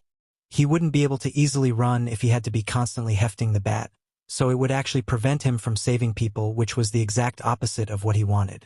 Not to mention the fact that he'd never been into any sports, so if he came home with a baseball bat, Mom would ask way too many questions that Izuku really didn't want to answer. His weapons would need to be small. He needed to be able to fit them in his pockets so he could run easily and so he could go incognito if he needed to, so that meant that anything like a staff was out. He heard someone calling for help and peeked in on the situation before running off to get a hero. He could worry about what weapons he needed later. For now, though, Izuku had people to save. When Izuku rolled out of bed and immediately started his nightly stretches before getting dressed in his vigilante clothes. Was it weird that the middle of the night was turning into his favorite time of day? Probably was. Kaken would probably think he was crazy for wanting to go out in the middle of the night to bother heroes. Izuku snuck out to the front door, but froze with his hand on the doorknob. Hadn't he decided yesterday that he really needed to take weapons with him? He hesitated another long moment while he debated the merits of just going out weaponless again. He could always just rely on what trash he could find, right? It had worked just fine last time. But while he could do that, he probably shouldn't. Mom would kill him if she knew he was running into fights without any kind of weapon or plan of attack, and while he wasn't planning on her finding out, it was the principle of the thing. So something small and easy to hide, but also something he could grab quickly so he didn't cut too much into his vigilante time tonight. Maybe he should bring some sort of knife? He turned on his phone's flashlight and went into the kitchen. Were there any knives that Mom wouldn't miss? He obviously couldn't take any from the knife block. They'd be missed immediately. He might be able to get away with taking a steak knife, but it probably wouldn't be a good idea to put a knife in his pocket without any kind of sheath, would it? He'd just end up cutting himself as he tried to run get heroes, and that wouldn't do any good. He needed a knife with some kind of protection already built in. Izuku smiled as an idea occurred to him, and he started to rummage as quietly as he could in the junk drawer. It took him a while to find what he was looking for since they used it so infrequently, and he was starting to get scared that they'd actually lost it when his hand closed around the old box cutter. Izuku practiced extending and retracting the blade a few times to get a feel for it. Yeah, the cuts wouldn't be very deep, but they'd be enough to distract a villain in a pinch so Izuku could run away or find another opening. It was a good start. Now onto a bludgeoning weapon. On a whim, Izuku went to the pantry and grabbed a can of soup. Running around with a can wouldn't be good in the long run, since it was heavy and hard to hold, but he could always replace it with something more streamlined later. Besides, it had worked so well last time that he knew it was reliable. A can and a box cutter didn't feel like enough, though. Izuku was going to be fighting quirkless against people with quirks, so he probably needed a few more weapons than most vigilantes did. He wished he had something like tonfa, but he didn't know how to use them, and they were just a bit larger than he was comfortable carrying around in his hoodie pocket. Some kind of stick would work pretty well, though, if only. Izuku quickly went to the hall closet where Mom kept her old crafting supplies. Hadn't she done a project with wooden dowels a few months ago? If Izuku was lucky, there'd be a few left. He grinned when he saw the dowels standing up against the wall. He grabbed 2 of the shorter pieces, each about 20 centimeters long and 3 around, but one was slightly shorter than the other. Izuku hoped that the difference wouldn't throw him too off balance if he had to use them in a fight. Now that he finally felt armed enough, Izuku turned off his flashlight and walked out the front door. He was ready. Izuku pressed himself against the wall to make sure he was completely hidden in the shadows while he watched the thugs. He had heard raised voices, so ran toward the side street and was currently hiding in an alley. But the thugs weren't actually doing anything. There were about 10 of them and they were probably part of a gang or something, but they seemed to be joking around and roughhousing, not doing anything nefarious. "When did your friend say she was coming?" one of the thugs asked. "And why did we have to meet her here? There are flies everywhere, man." "Oh, stop being such a baby." That guy seemed to be the leader. He had green skin and what looked like thorns on his face, which made Izuku wonder what his quirk was. "She'll be here soon." Izuku shook his head and turned away. There were other people who needed his help. There was no point in waiting around here. He was just about to leave when the first thug cried out in pain, and Izuku whipped around to see him clutching a hand to his neck. "Demon fly bit me." Within a few seconds, each of the thugs slapped a hand to their necks and cried out. Those must be some vicious flies if they bit all of them, but why bite all of them at once? Izuku should run. Those bites looked painful and he didn't necessarily want to have to explain to his mom how he got an insect bite when he was supposedly at home in bed. He turned to leave again. "You beach. I'll kill you." Izuku watched in shock as the thugs all started powering up and attacking each other. What? And they all had such powerful quirks too. He thought quirks this powerful were rare, and the more powerful your quirk, the more likely you would be encouraged to be a hero, so a group of thugs all with powerful quirks was unheard of. But they were going crazy, like they were on drags or something. But they hadn't even been smoking. Just then, one of the thugs caught sight of him. "Boys, look, we've got a toothpick to crush." Izuku froze and swallowed thickly as every one of the thugs turned toward him. Time to run. Shota crouched on a rooftop overlooking the bar district. Normally this was Amplifier's territory, but she'd come down with the flu and had to call in sick, so Shota had agreed to cover her shift. He would usually be trying to track down leads on the Trigger case, but he hadn't gotten any new information recently. He was starting to get frustrated with the whole thing. Trigger had been in Japan for years now, and so far they had only been able to arrest low-level thugs and pawns and were no closer to finding the people behind the villain factory. He wouldn't admit it, but Shota was scared. People didn't do things for no reason, so there had to be some eventual goal to using drags to temporarily turn normal people into powerful villains, but Shota couldn't see it. Trigger on its own was bad enough, but the stuff it was sometimes cut with made the user violent and prone to attacking anyone in sight. And that wasn't even counting the people who had been abducted and had their bodies modified to accommodate their more powerful quirks. Hopefully, the people behind the villain factory weren't doing this to gear up to a major attack, but there was no way to know if they were. The dealers didn't know anything about the production of the drag, and even those higher up on the supply chain hadn't known anything about the kidnappings. Shota was just ready for this case to be over already. He was sick of not knowing anything. There was a crash off to his left, and Shota turned to see a kid running as fast as he could as he was chased by a mob of powered-up villains. The kid was wearing a green hoodie and goggles and kept glancing around as he ran like he was looking for someone. Was this the new Vigilante Amplifier had told him about? It must be, but didn't Viridian lead heroes to villains and not the other way around? As the group got closer, Shota decided it didn't matter much. He needed to stop them before any civilians could be injured, which in the bar district was a distinct possibility. DMN problem child, why couldn't he have left the villains where they were? Shota jumped down, startling Viridian, who stared at him with wide eyes that Shota could barely see behind his goggles, then tripped and landed flat on his stomach, making Shota snort. "Stay away from the fight, kid," he said. "I'll handle this." He canceled the villain's quirks, then started to wrap as many as he could in his capture weapon, knocking them into each other and into the walls to disorient them. He couldn't see Viridian anymore, so hopefully the kid had enough sense to run away. Izuku watched with wide eyes as Eraserhead fought the thugs. Eraserhead. He'd been trying to get Amplifier, mostly because she was the closest and the thug's quirks were making it very hard for Izuku to stay ahead of them. But Eraserhead was even better. His quirk was so cool. Izuku could tell where he was looking just by seeing whose quirk could activate and whose couldn't. And then his hair. Did he have a secondary levitation quirk, or was there something about his hair floating that was necessary for his quirk? Maybe it was built into his quirk to make sure that the hair didn't get in his eyes? If that were the case, if Eraserhead was hanging upside down and activated his quirk, would his hair float upwards like it was defying gravity, like it did when he was standing up? Or would it obey the laws of physics and stay down so that it wouldn't risk getting in his eyes? What if? Izuku was so caught up watching Eraserhead's quirk in action that he didn't notice that one of the thugs had gotten out of Eraserhead's line of sight and was looking straight at him. Izuku yelped as a tentacle wrapped around his ankle and started pulling him toward the grinning villain, who apparently had a squid quirk that gave him tentacles for hair. Izuku hurriedly reached into his pocket and grabbed the box cutter he'd brought, fumbling as he expended the blade, then slashed at the tentacle. The villain screamed and let go as dark blood started pouring out of the wound. He growled at Izuku, who was holding his knife in front of him like a lifeline, then launched several tentacles at him at once. Izuku slashed and dodged as fast as he could, thankful that he was used to dodging explosions.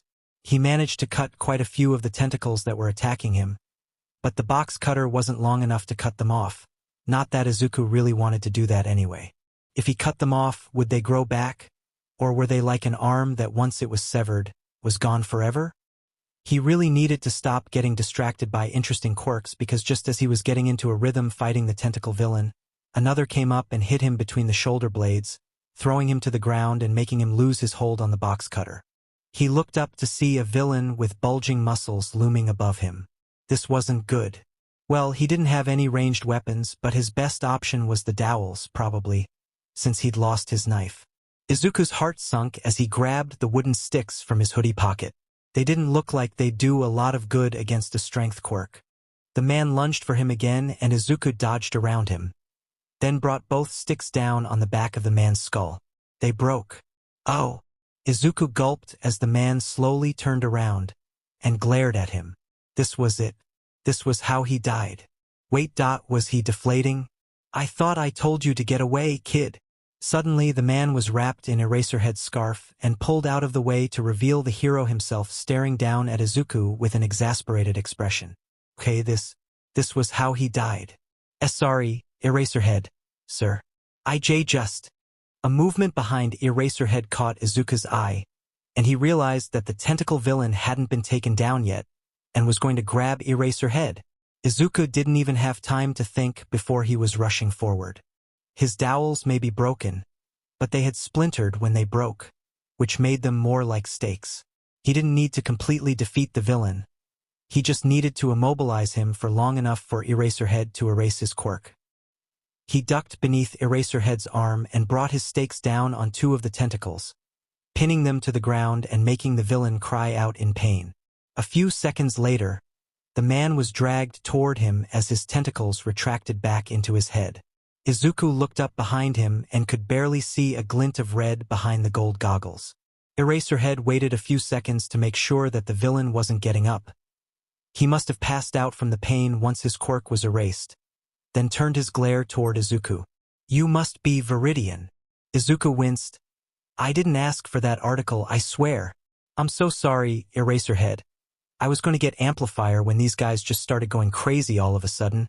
But then one of them saw me, and then Wait, did you say they went crazy all of a sudden? Izuku nodded and shrunk a little when he saw the scowl deepen on Eraserhead's face. He watched as Eraserhead knelt down and turned the tentacle villain over onto his back, then opened his mouth and took out his tongue. Black figures. Why is the color of his tongue important, Eraserhead? Izuku asked hesitantly. Couldn't it just be a part of his quirk? Don't some species of squid naturally have black tongues? Eraserhead looked up at him appraisingly.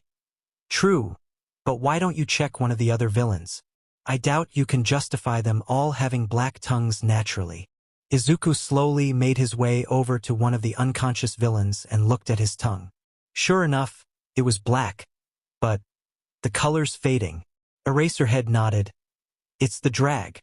It's called trigger. You can tell who's addicted because the tongue stays black. These guys must have just shot up the one time. But they didn't shoot up, Izuku said. Eraserhead froze. What? Izuku fidgeted under his stare. I was watching them. They weren't using needles or anything before they went crazy. They weren't even smoking. Eraserhead frowned. Strange. Eraserhead, sir? Izuku fidgeted again. I'm sorry for getting in your way, Eraserhead sighed. Just call me Eraser, kid. And while I wish you hadn't gotten involved, you managed to hold your own. Stay out of fights. Kid, you don't want to die. Izuku waited for probably a moment too long before nodding and running away. Izuku tucked himself back into bed after tending to his injuries for the night and thought about those weird thugs. Eraser said it was some kind of a drag. But how did they get exposed to it? Izuku shook his head. He should leave the investigation to Eraser and the police. He would just get in the way. Right as he was falling asleep, he remembered what one of the thugs had said right before going crazy. There are flies everywhere. Weren't flies supposed to be asleep at night? How weird. Izuku had never actually been to a hardware store before. It probably had something to do with growing up without a father. But Mom had always just hired a handyman for anything that needed to be fixed around the house, and that guy always brought his own materials.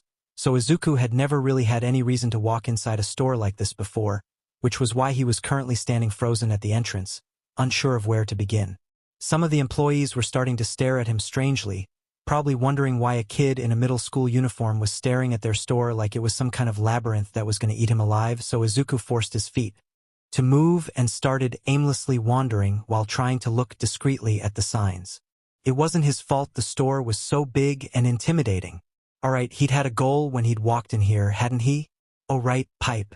After the fight with those drugged-up villains last week, he'd decided that he needed to fine-tune his weapon selection. The dowels had worked great for the first few seconds, but they broke far too easily, and just because Mom hadn't realized they were missing from the closet yet, didn't mean he could just keep taking them until they were gone. What if Mom wanted to use them for another project? So anyway, pipe hopefully wouldn't break as easily and it shouldn't be that hard to buy, right? But what section was he supposed to? Plumbing sounded promising. Plumbing used pipes, didn't it? Izuku fought to not facepalm at his own stupidity, since he didn't need to give the staff any more reasons to question his sanity. Of course plumbing used pipes. He really was as stupid as Kaken said, wasn't he? He turned down the aisle and started looking around while desperately trying to pretend he knew what he was doing. Why were there so many pipes? And why were they all so long? He wasn't looking for a quarterstaff, he wanted something he could fit in his pocket. Finally, he found some copper pipe that looked short enough to be promising. He picked up a piece and started passing it between his hands. It was light, but felt comfortable enough. Is there anything I can help you with? Izuku yelped and dropped the pipe, which made a series of loud clanging sounds as it bounced on the floor. Izuku felt his face heat up and turned to the employee who was looking at him apologetically. The kid was around his own age and had yellow hair that was almost as bright as the red apron of his store uniform. Sorry about that, dude, the employee said. We're just supposed to offer help and expertise to the people who come in. Not that I actually have much expertise. I'm just a part-timer. But I could help you find someone who's an expert if you want. Izuku didn't think that any of the employees were experts in vigilantism. No thanks, I'm just browsing.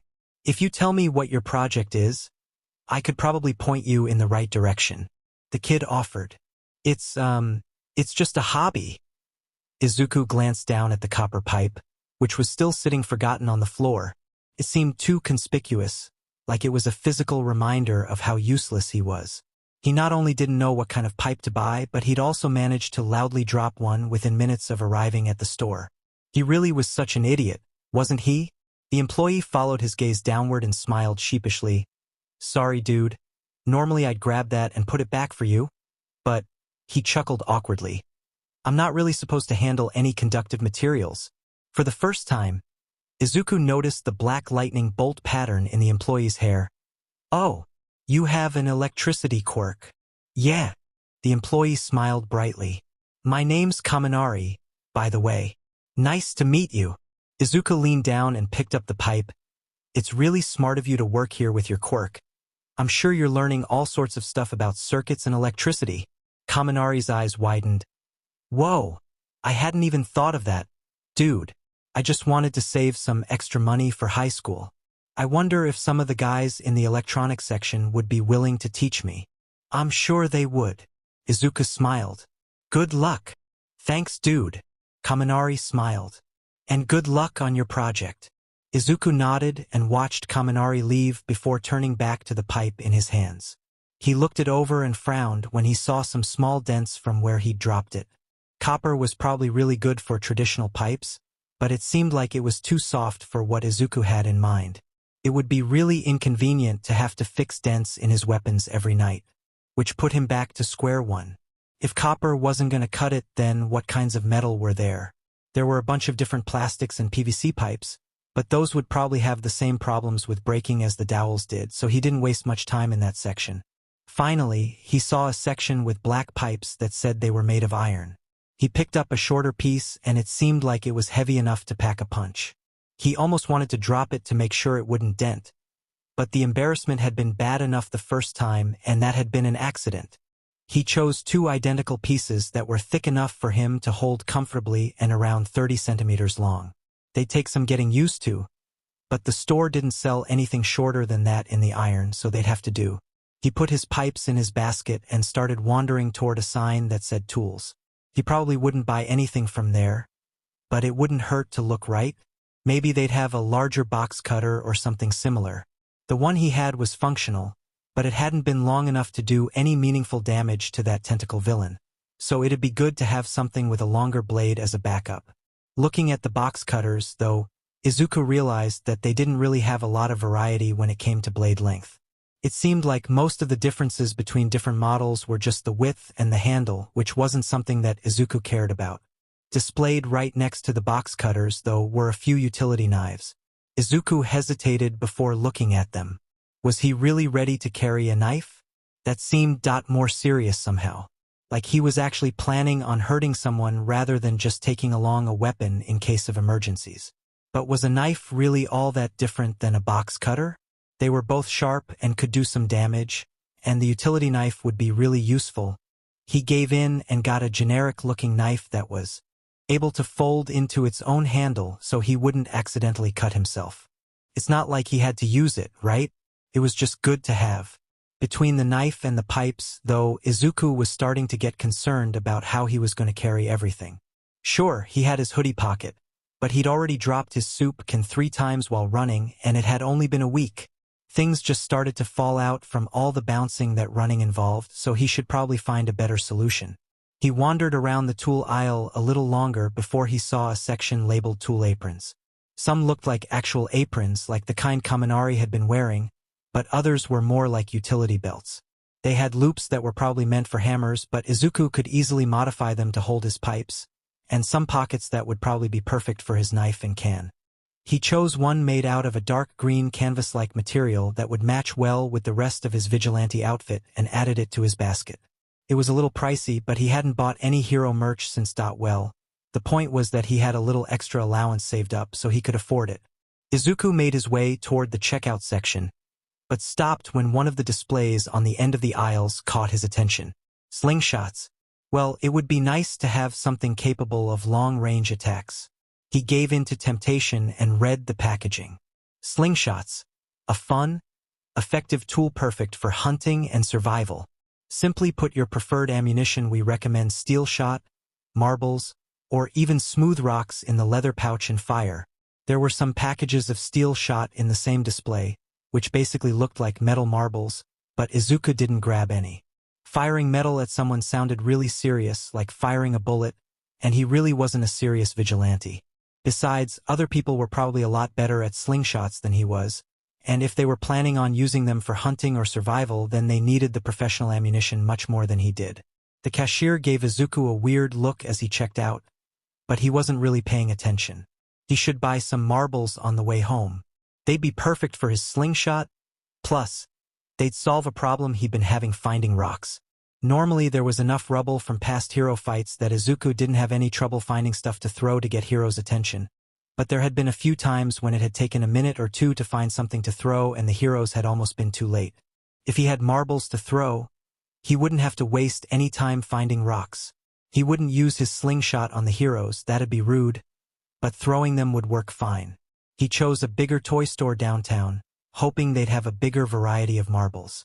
Thankfully, he didn't get nearly as many odd looks here, but it did feel weird to be here without making a beeline for the hero collectibles aisle. It took him a few minutes to find the marbles, but when he did, he was glad he'd come here rather than a smaller store. There were a lot of marbles that were sold in small net bags that had 10 or so normal marbles and a larger one, but what made Izuku grin was the large dispensers that sold marbles in bulk. He grabbed one of the canvas bags and looked at the different colors. Whoever was in charge of naming marble colors should help students come up with their hero names, because they were obviously having way too much fun with their job if the crazy names like Tsunami or Wild Tiger were any indication. Izuku finally settled on a color called Enchanted Forest, which was a swirling mix of dark green and black, because it matched his vigilante outfit, and he bought about 2 pounds worth of marbles. Hopefully that would be enough to last him at least a couple of weeks, and there were a few pockets on his new tool belt that would be perfect for them. For the first time since he'd met All Might, Izuku walked home smiling. Izuku kept an eye on the clock and put all his books away 5 minutes before school ended. He saw some of the other students shooting him looks as the seconds ticked away and swallowed thickly.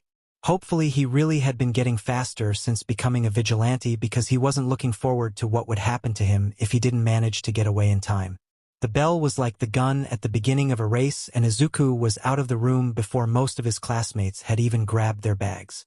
From there, it was just rushing to his locker, then out the door. The only one who could even hope to catch up to him at this point would be Kaken. But Izuku hoped that his luck would hold and Kaken would just go home like he'd been doing for the last few weeks. He didn't know why Kaken seemed to be taking it easy on him, but maybe he'd finally realized that Izuku didn't have any hope of being better than him.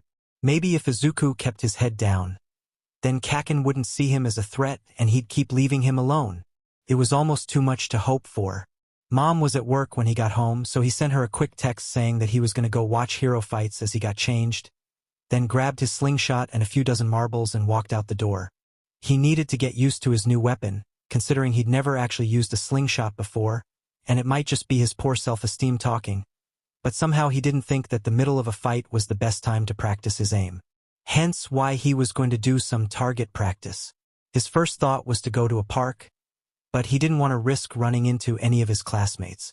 They tried to destroy his things on the best of days, but if they were to see him practicing with a weapon, well, Izuku didn't want to have to go back to the hardware store so soon. Besides, it was probably better to practice someplace secluded anyway, because if people saw him practicing with a slingshot and then Viridian started using a slingshot shortly after, then that might be suspicious enough to lead the police to his doorstep, and he'd rather not make Mom worry. So parks were out. He could go to the woods where he used to play with Kaken, but he didn't really know if Kaken still hung out there after school, and he'd really rather stay off his radar right now, so he couldn't go to the woods. That, of course, left the beach. Dagoba Beach definitely wasn't as pretty as it had been a few decades ago, but that wasn't really the beach's fault. Just like it wasn't Izuku's fault that he was useless. It was just kinda a fact of life. Izuku had been introduced to it a few years ago when he tagged along with Kaken and his friends for an afternoon and they'd walked by it. Hey, that's where you should live, Deku. You'd feel right at home with all the other trash. He'd kinda been right. Yeah, the beach didn't smell the best since the weird fishy smell of the ocean mixed with the rotting piles of garbage. But the ventilation was okay, so it only took a few minutes for Izuku to stop noticing the smell, but it was secluded and peaceful. There wasn't anyone here to beat him up or tell him to kill himself. It was just him and all the other useless garbage that people had thrown away. It was nice. Izuku dug through the piles before he found a piece of sheet metal that wasn't too rusted and set it up against an old washing machine, then stood a few meters back and got out his slingshot. It took him a few tries to figure out how to pinch the marble through the pouch so that he didn't drop it, but soon enough he'd lined up his shot and aimed for the dead center of his makeshift target. Izuku took a deep breath and let go. Now, if he was right, the marble should make a sound when it hit the target and well, either his target didn't actually make a sound or he'd missed. Of those two possibilities, Izuku had to admit that the latter was much more likely. He looked in the sand under the target but couldn't see the marble, so his aim was obviously a bit off. He searched for a full 2 or 3 minutes before giving up and searching for a tarp to put behind his target instead. He didn't want the trash piles to eat all his marbles before he even had the chance to practice. Eventually, Izuku found a tarp that didn't have too many holes in it and draped it between his target and the washing machine, then put down another tarp on the sand underneath it. Okay, now as long as he managed to shoot in the general area of the target, he shouldn't lose his marbles. Not that he hadn't obviously lost his marbles a long time ago, considering he'd chosen to become a vigilante, so dumb joke, he really should stop trying to be funny. He still didn't hit the target on his next shot, but the tarp worked well and caught the marble so he could reuse it. His arms were starting to get sore by the time he finally heard the telltale metallic ding as he hit the target for the first time, and Izuku couldn't help himself as he whooped in excitement and started jumping around, startling a few seagulls that had been trying to find something to eat among the garbage. He flushed with embarrassment before he realized that no one would be annoyed at him for yelling because no one was around, and then he smiled. He'd done it. He'd actually hit the target. By the time the sun was setting, Izuku was able to reliably hit his target and the sheet metal was covered in small dents. He was down a few marbles from when his shots had gone wildly off course, but overall Izuku thought that the afternoon had been a success. He felt all warm and happy, and if he didn't know any better, he'd almost say that he was proud. If this was how Kaken felt every time someone told him how awesome he was, then Izuku could see the appeal.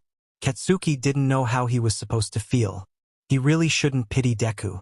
And he definitely shouldn't feel guilty for how he treated him. The quirkless fucker deserved it for being so weak, right? So then why did Katsuki feel like he was gonna throw up every time one of those extras at school told him to jump off a roof? He told Deku to jump off a roof. It should be any different if someone else was saying it. But was Deku really as weak as all that? When all those heroes had been sitting on their buttes, Deku had been the only one to run forward to try and save him. Did that mean that Deku was strong? Or did it mean that Katsuki was weak? Was he even weaker than Deku if he had to rely on a quirkless weakling like that to save him? No, he had to be strong. He had a quirk that let him make FNG expositions. He was going to be the #1 hero, and there was no way Deku or any of those other useless extras were going to stand in his way. He was going to be even better than All Might, but would All Might treat Deku like he had?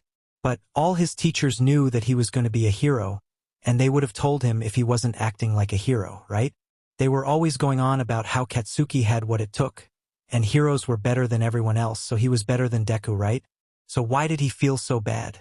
At first he just thought that sludge must have just been making him nauseous or something because there was no logical reason for him to feel this way. He was strong. He obviously wasn't doing anything wrong. But what if he was? Katsuki threw off the covers and went to his computer. He obviously wasn't going to be getting any sleep anytime soon. He might as well do something productive. He found himself looking up how to be a hero. There were obviously the articles that he'd read a million times before about how to apply to hero schools, what it took to get a license and all that CRP, but that wasn't what Katsuki was really looking for. He frowned before typing something else into the search bar. How is a hero supposed to act? He clicked on a video of All Might and rushed to put the headphones in so that he wouldn't wake up his dad.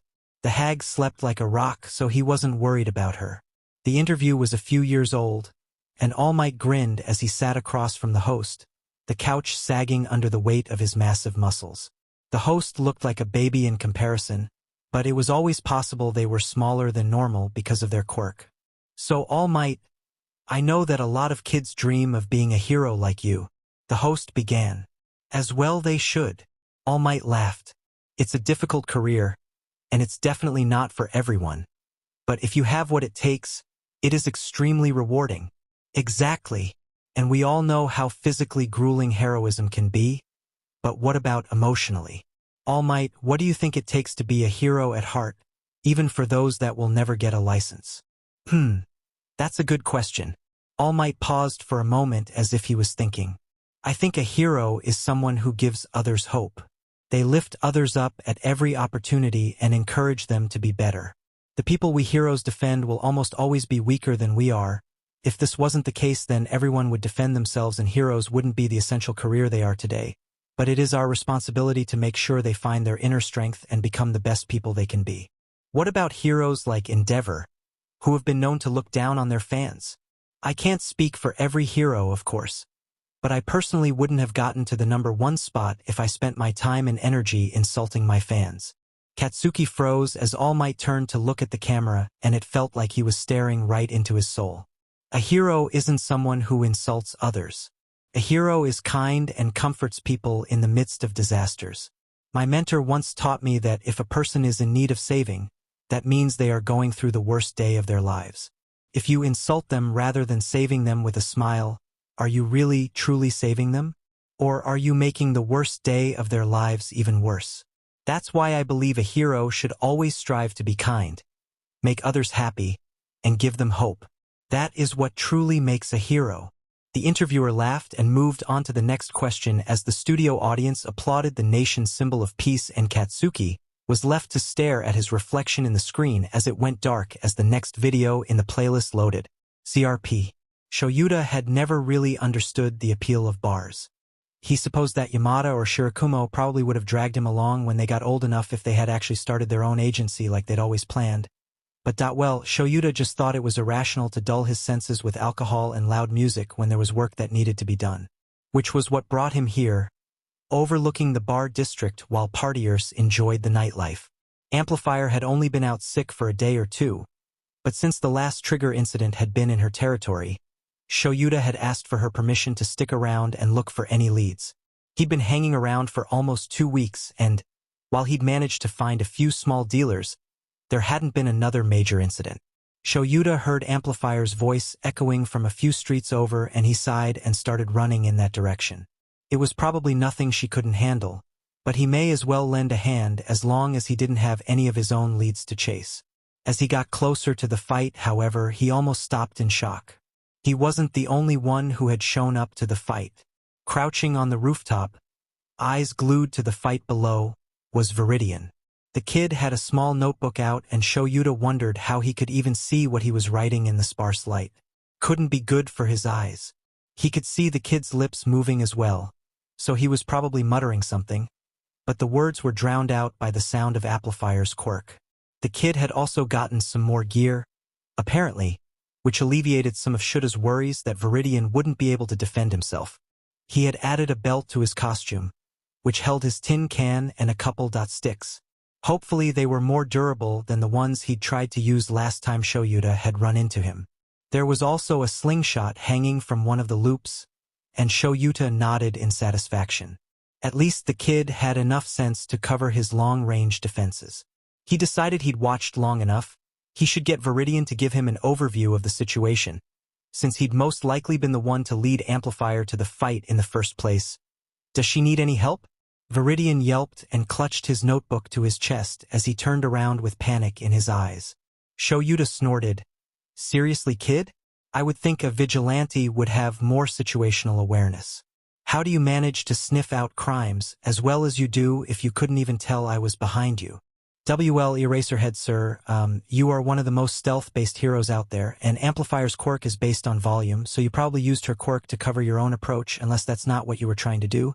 But then again, I guess I was kind of distracted watching the fight, and Shoyuta rolled his eyes as he went to the edge of the roof and looked down.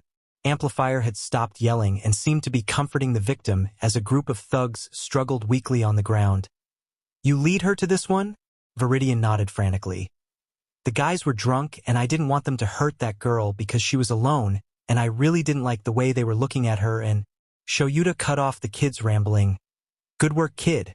Viridian gave him a bright smile, like Shoyuta had congratulated him on saving the world rather than just one girl, and practically started vibrating with excitement. Thank you, Eraserhead, sir?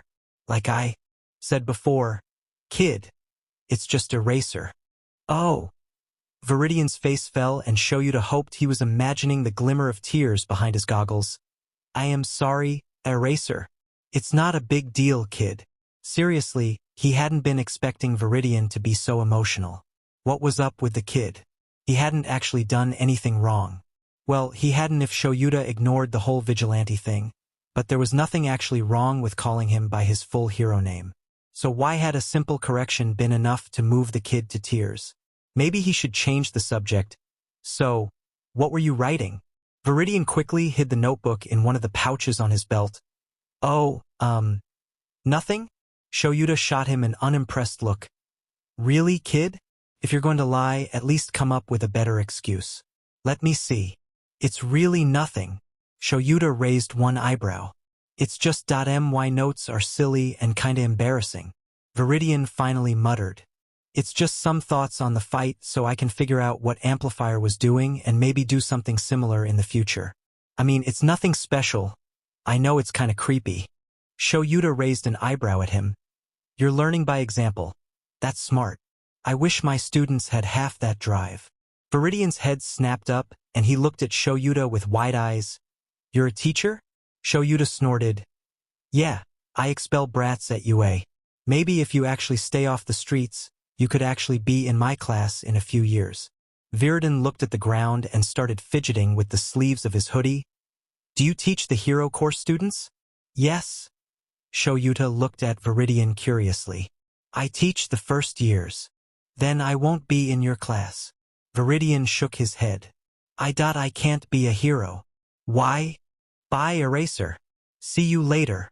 Viridian started scrambling down the fire escape even though the roofs were close enough together that it'd be easier for him to parkour away. Shoyuta thought fast and wrapped his capture weapon around one of Viridian's wrists. He stopped and Shoyuta could feel how hard he was trembling just from the way his capture weapon moved. Kid? Do you not know parkour? Parkour. Shoyuta rolled his eyes. Yes, kid, parkour. You know, running across rooftops without dying? It's pretty essential in this line of work.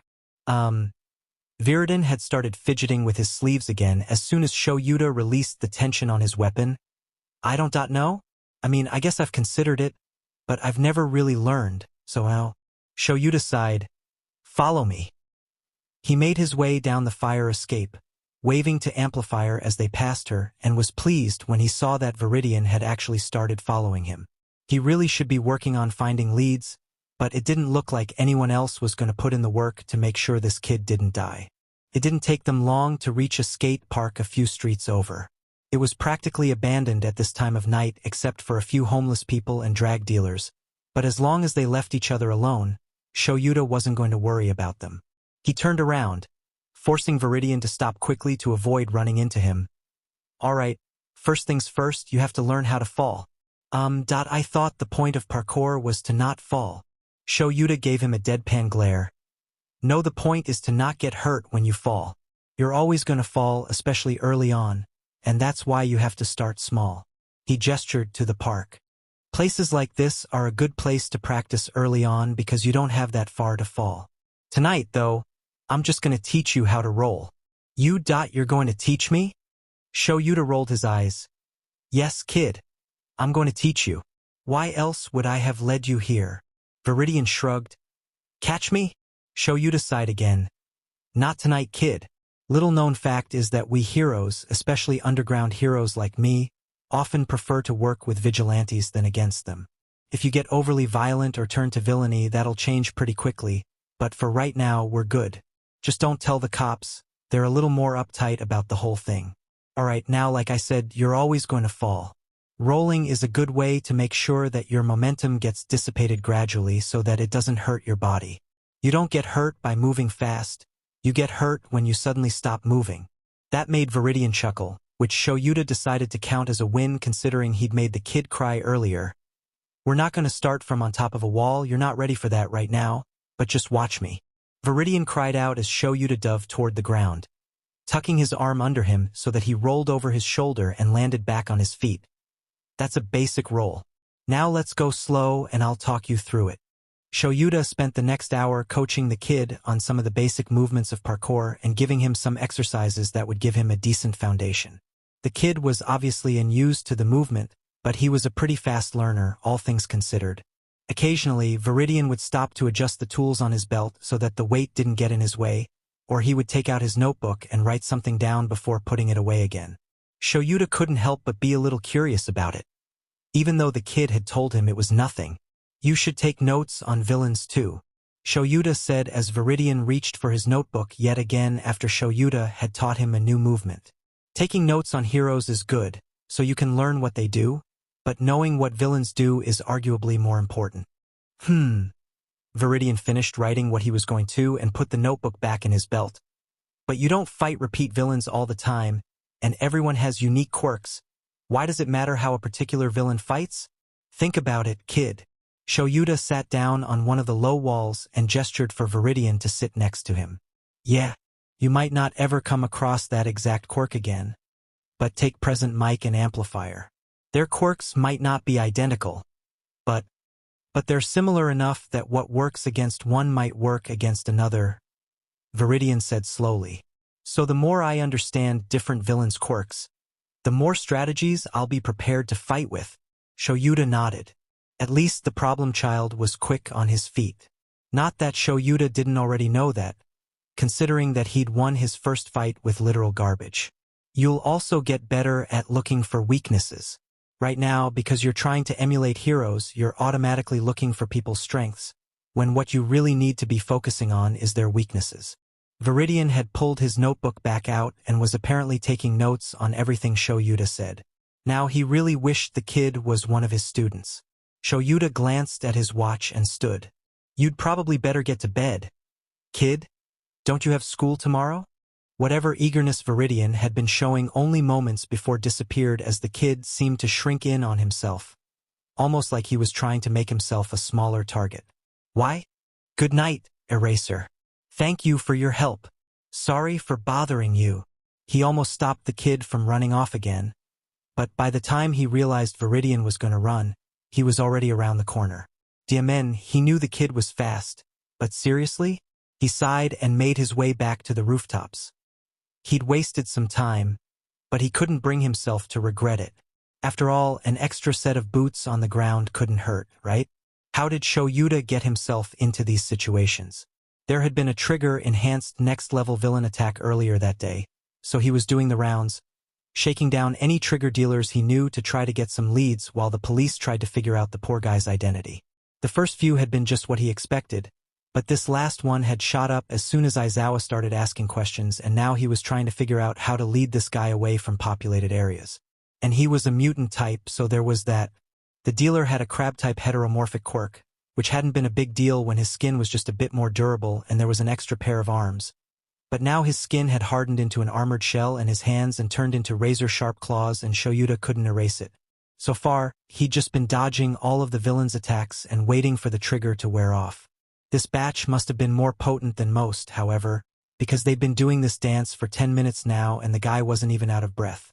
Sneak attacks were really much more effective, not that he couldn't do drawn-out battles, but he didn't prefer them for various reasons. One of those reasons being that the longer he fought, the more likely it was for him to blink and miss something important, such as one of the claws reaching out and tangling itself in his capture weapon. Within seconds, the crab villain had managed to spin his claws in such a way that Shoyuta was tangled in his own weapon and his hands were pinned to his side. Dang it! If he made it out of this alive, Tsukachi would never let him live this down.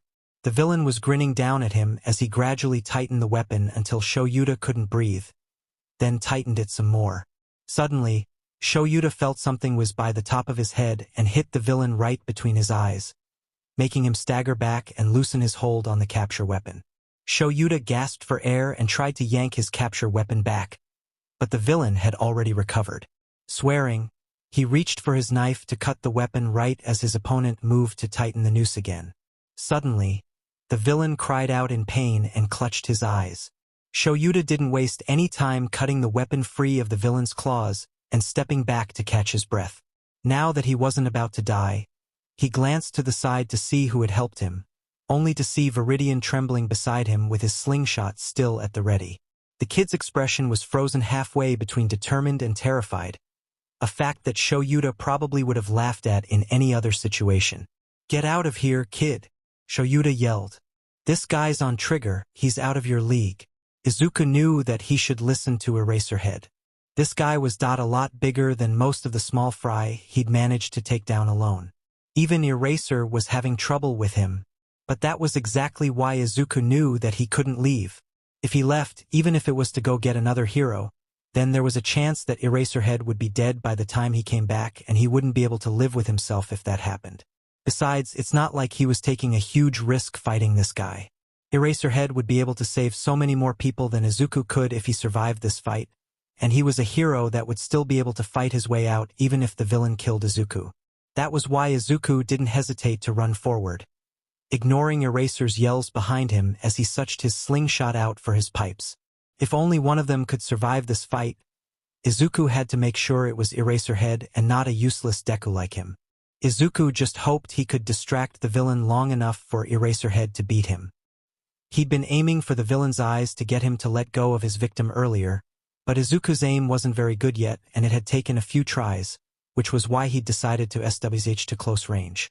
Besides, he didn't think his marbles would do much good against the villain's shell anyway. He didn't know if his pipes would do much better, but at least they were easier to aim. He tried to review what he knew about crabs as he got closer, but he couldn't think of any obvious weaknesses except for maybe the joints. Even if the guy's skin was hardened into a shell, there had to be breaks in it so he could move around, and Izuku had had enough action figures break at the joints that he knew how fragile they were. He brought both pipes down on the bend of one of the villain's arms, hoping he was right, and had to duck quickly as one of the claws was aimed toward his head. He rolled just like Eraser had taught him to and got to his feet to see the arm he'd targeted hanging a little more limply. "Eraser! Aim for the joints!" He heard Eraser yelling something at him again, but focused on running forward again and hitting one of the villain's knees. If he could just decrease his mobility. He rolled away as the villain stumbled, and he looked to see that Eraser had wrapped his capture weapon around one of the villain's arms, and used that as leverage to slingshot himself and kick at the villain's hips. So cool. The only problem was that even though the villain had collapsed onto the ground from the combined force of both their attacks, he still had a solid hold on Eraser's capture weapon and was trying to tangle it around Eraser like he had been when Izuku arrived. Izuku dodged another hit from the villain's flailing arms and such to his knife. He was still nervous to really use it, but it's not like he was actually using it on the villain, right? He just needed to cut the capture weapon so that Eraser could get free. He unfolded the blade and ran forward, trying to slash the cloth as close to the villain's arm as he could. It took a few passes, since the cloth must be mixed with some kind of metal, but Eraserhead had gotten out his own knife and together they managed to get him free. Izuku hesitated only a moment before tossing his pipes to Eraser, who caught them with a confused look on his face. "Your capture weapon isn't a good match for this villain. It's only gonna keep getting tangled."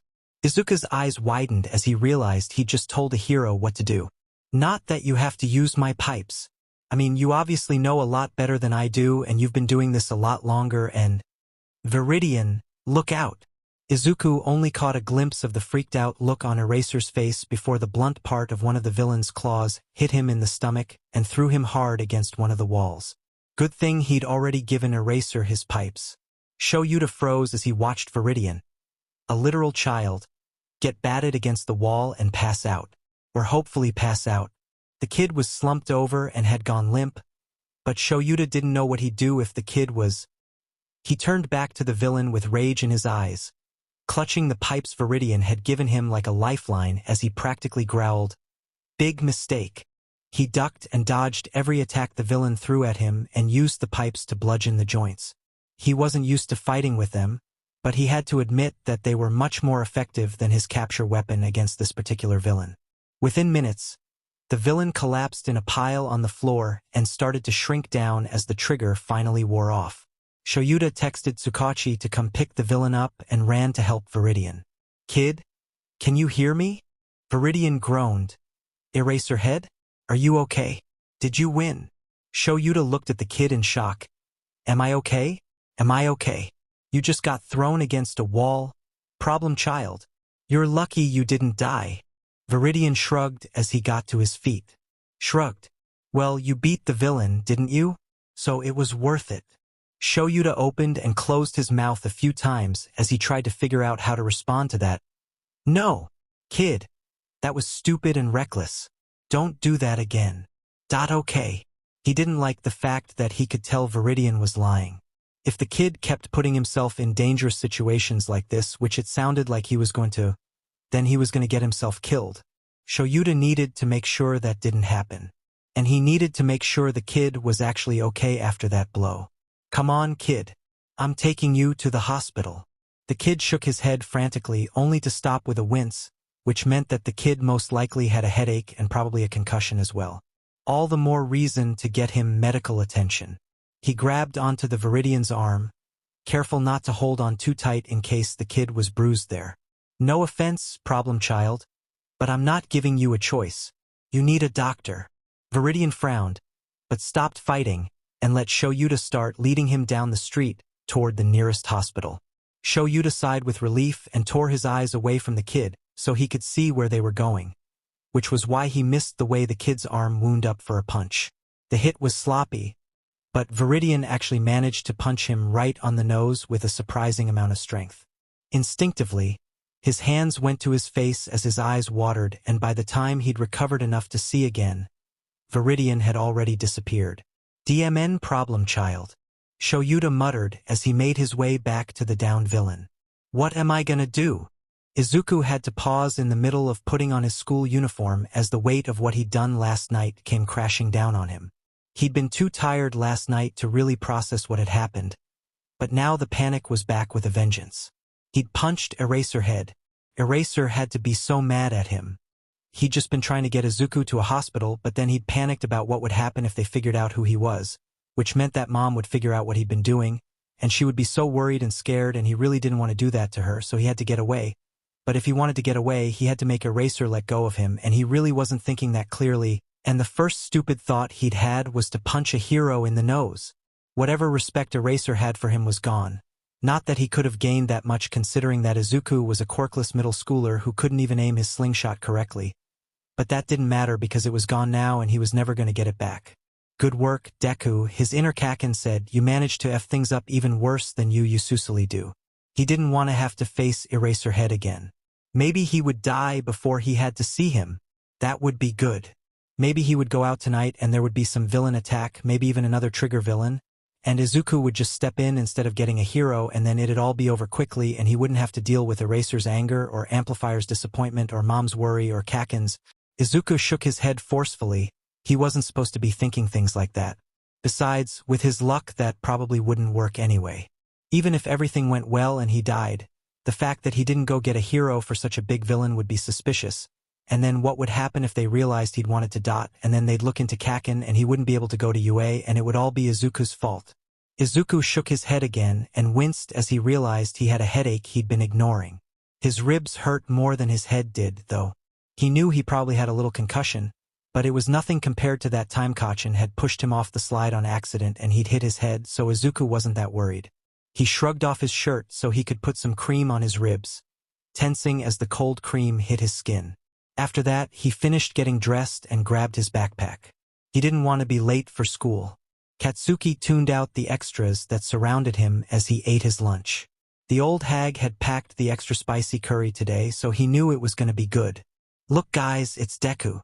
One of the extras at another table called out, and sure enough, Katsuki looked up to see Deku walking into the cafeteria with his shoulders hunched. The extras sitting at his table looked to see how he'd react, but he just scoffed and turned back to his lunch. Heroes didn't pick on their classmates, no matter how much they deserved it, and he was going to be the best hero. What's up, Deku? The extra with extendable fingers asked. Still alive. A small group of their classmates had surrounded Deku by this point, and even some of the extras at Katsuki's table had gotten up to go join the fun.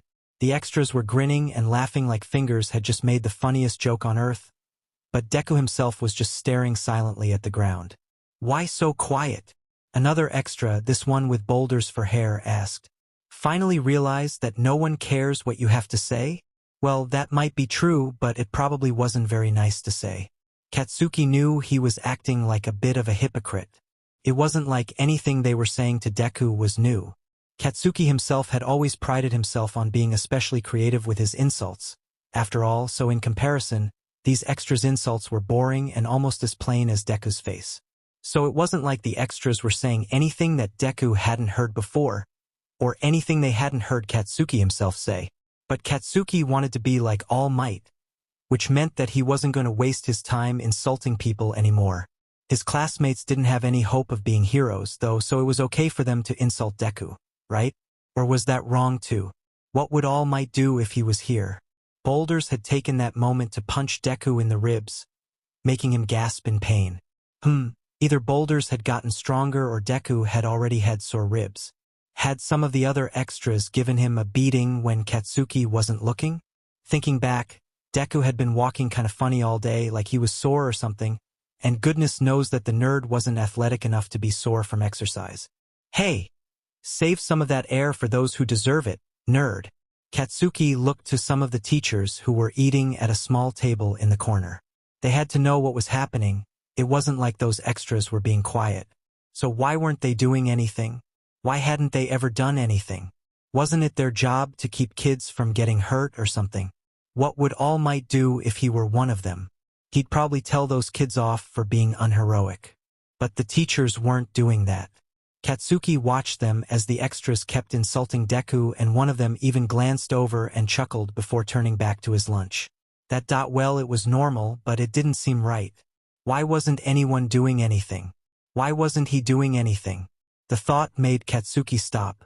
Was he supposed to step in? All Might probably would. But that brought him back to the whole hypocrisy thing. What gave him the right to step in and protect Deku when just a month ago, he was one of the ones. Well, maybe attacking him wasn't the right way to phrase it, but still. Even if he were to step in, Deku probably wouldn't trust him at all, and all the useless extras might think that Katsuki was admitting that Deku was better than him or that he was weak. The curry turned to sawdust in his mouth, spicy sawdust, but still flavorless, as Deku silently picked the remains of his lunch off the floor and threw them away after one of the extras had knocked it out of his hands. He didn't really know how to describe what he was feeling. He just knew he didn't like it. He was the best, he'd always been the best. And if there was anything the best wasn't, it was a coward, so this annoying feeling couldn't be fear. Could it? Izuku walked through the hardware store much more confidently this time, now that he actually knew what he was looking for and how to find it. He should have just picked his pipes up when he left last night's fight. But even though the concussion hadn't been that bad, both it and the pain from being thrown into a wall had made it difficult to focus on anything besides getting away, so Eraser wouldn't tell Mom about his vigilantism. Which meant that the pipes had been left to rot among all the other garbage in that alley, and Izuku needed to replace them.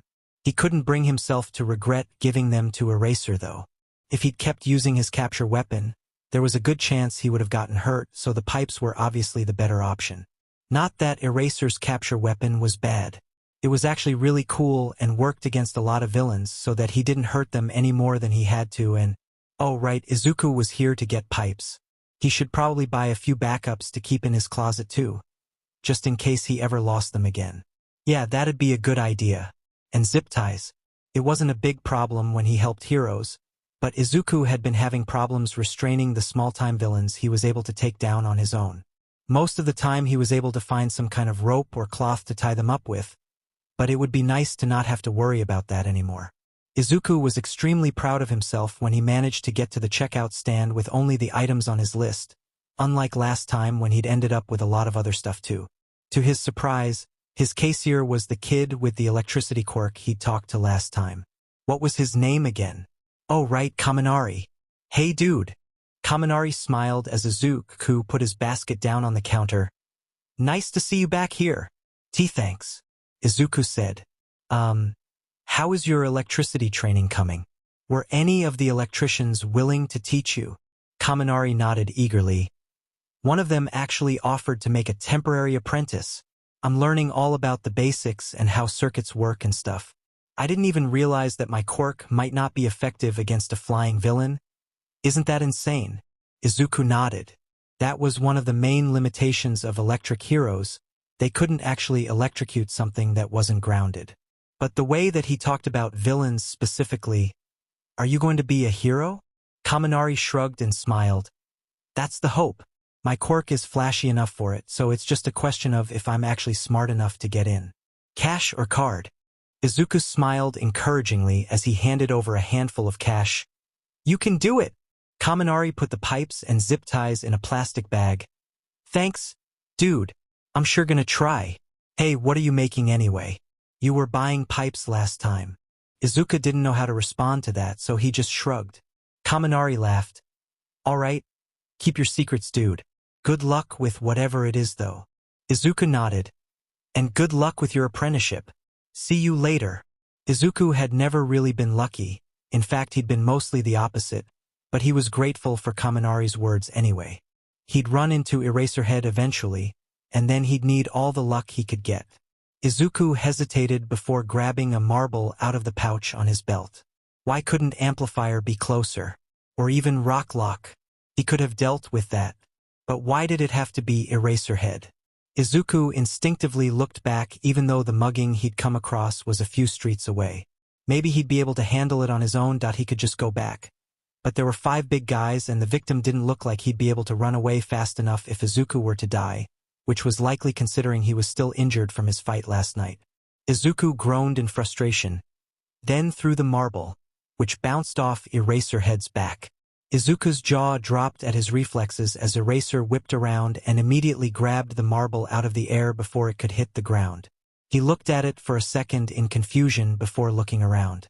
Izuku winced as he saw the ugly bruise spreading across Eraser's nose. He was such a bad person. He froze as Eraser's eyes zeroed in on him, but his expression was strange. Eraser should be really angry, and Izuku had been expecting a scowl like Kaken had when Izuku annoyed him. But instead Eraser looked relieved. It must just be because Izuku couldn't see his eyes, or he was just terrible at reading facial expressions because there was no way that someone would be relieved to see the person who punched them in the nose. Eraser must just be hiding his anger.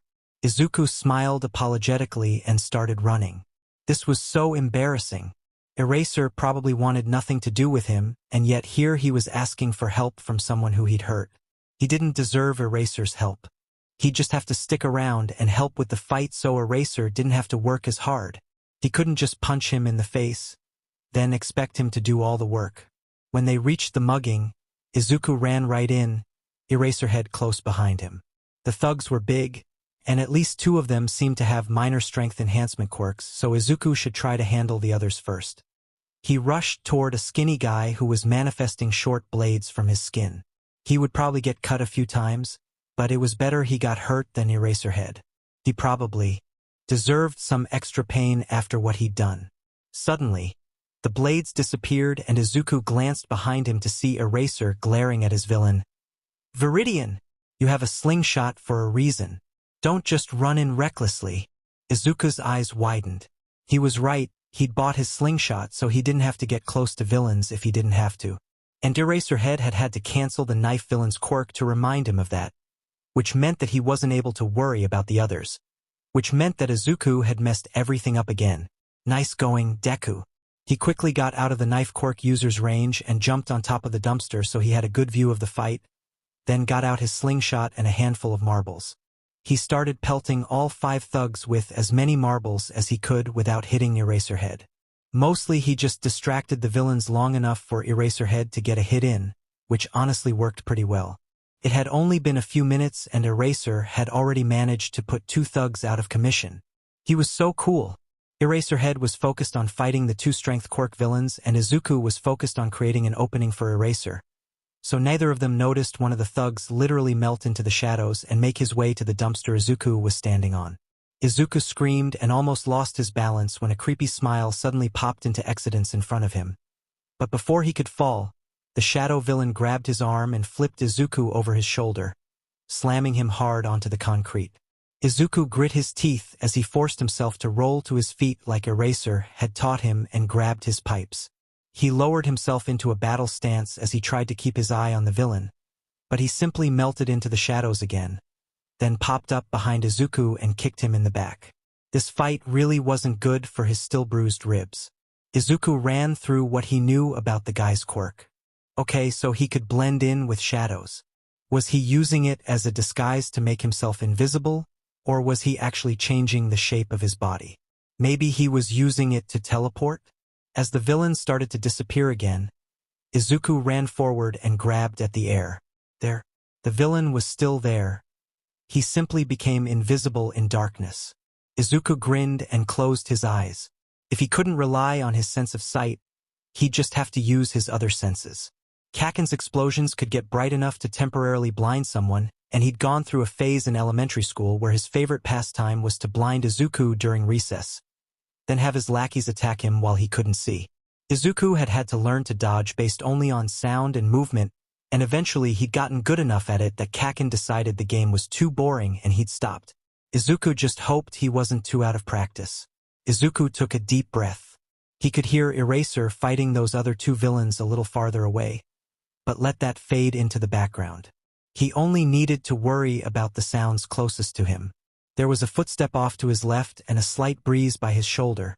So Izuku leaned right and felt the punch fly past him. Okay, he could do this. There were a few more steps, then a change in air pressure on his other side, so he dodged again. The next punch came quicker, since the villain was probably trying to be unpredictable, but Izuku ducked so that the punch only knocked his hood off rather than breaking his nose. The next punch was on his left again, but it was eerily similar to Kakin's right hook, so Izuku was ready. He grabbed the man's arm and yanked as hard as he could, imitating the way Amplifier moved her feet when she judo-flipped villains. He opened his eyes to see the guy lying dazed on the ground, so Izuku hurried to flip him over onto his stomach and zip-tie his hands behind him before he could disappear again. He'd done it. He'd taken him down. Shoyuta was freaking out. He'd heard Viridian scream a few minutes ago, but he couldn't afford to take his eyes off the two villains he was fighting. He just had to hope the kid would be all right. Viridian had been doing this for 2 months now. He knew enough not to die. It was just a question about whether he would actually use what he knew. DMN problem child.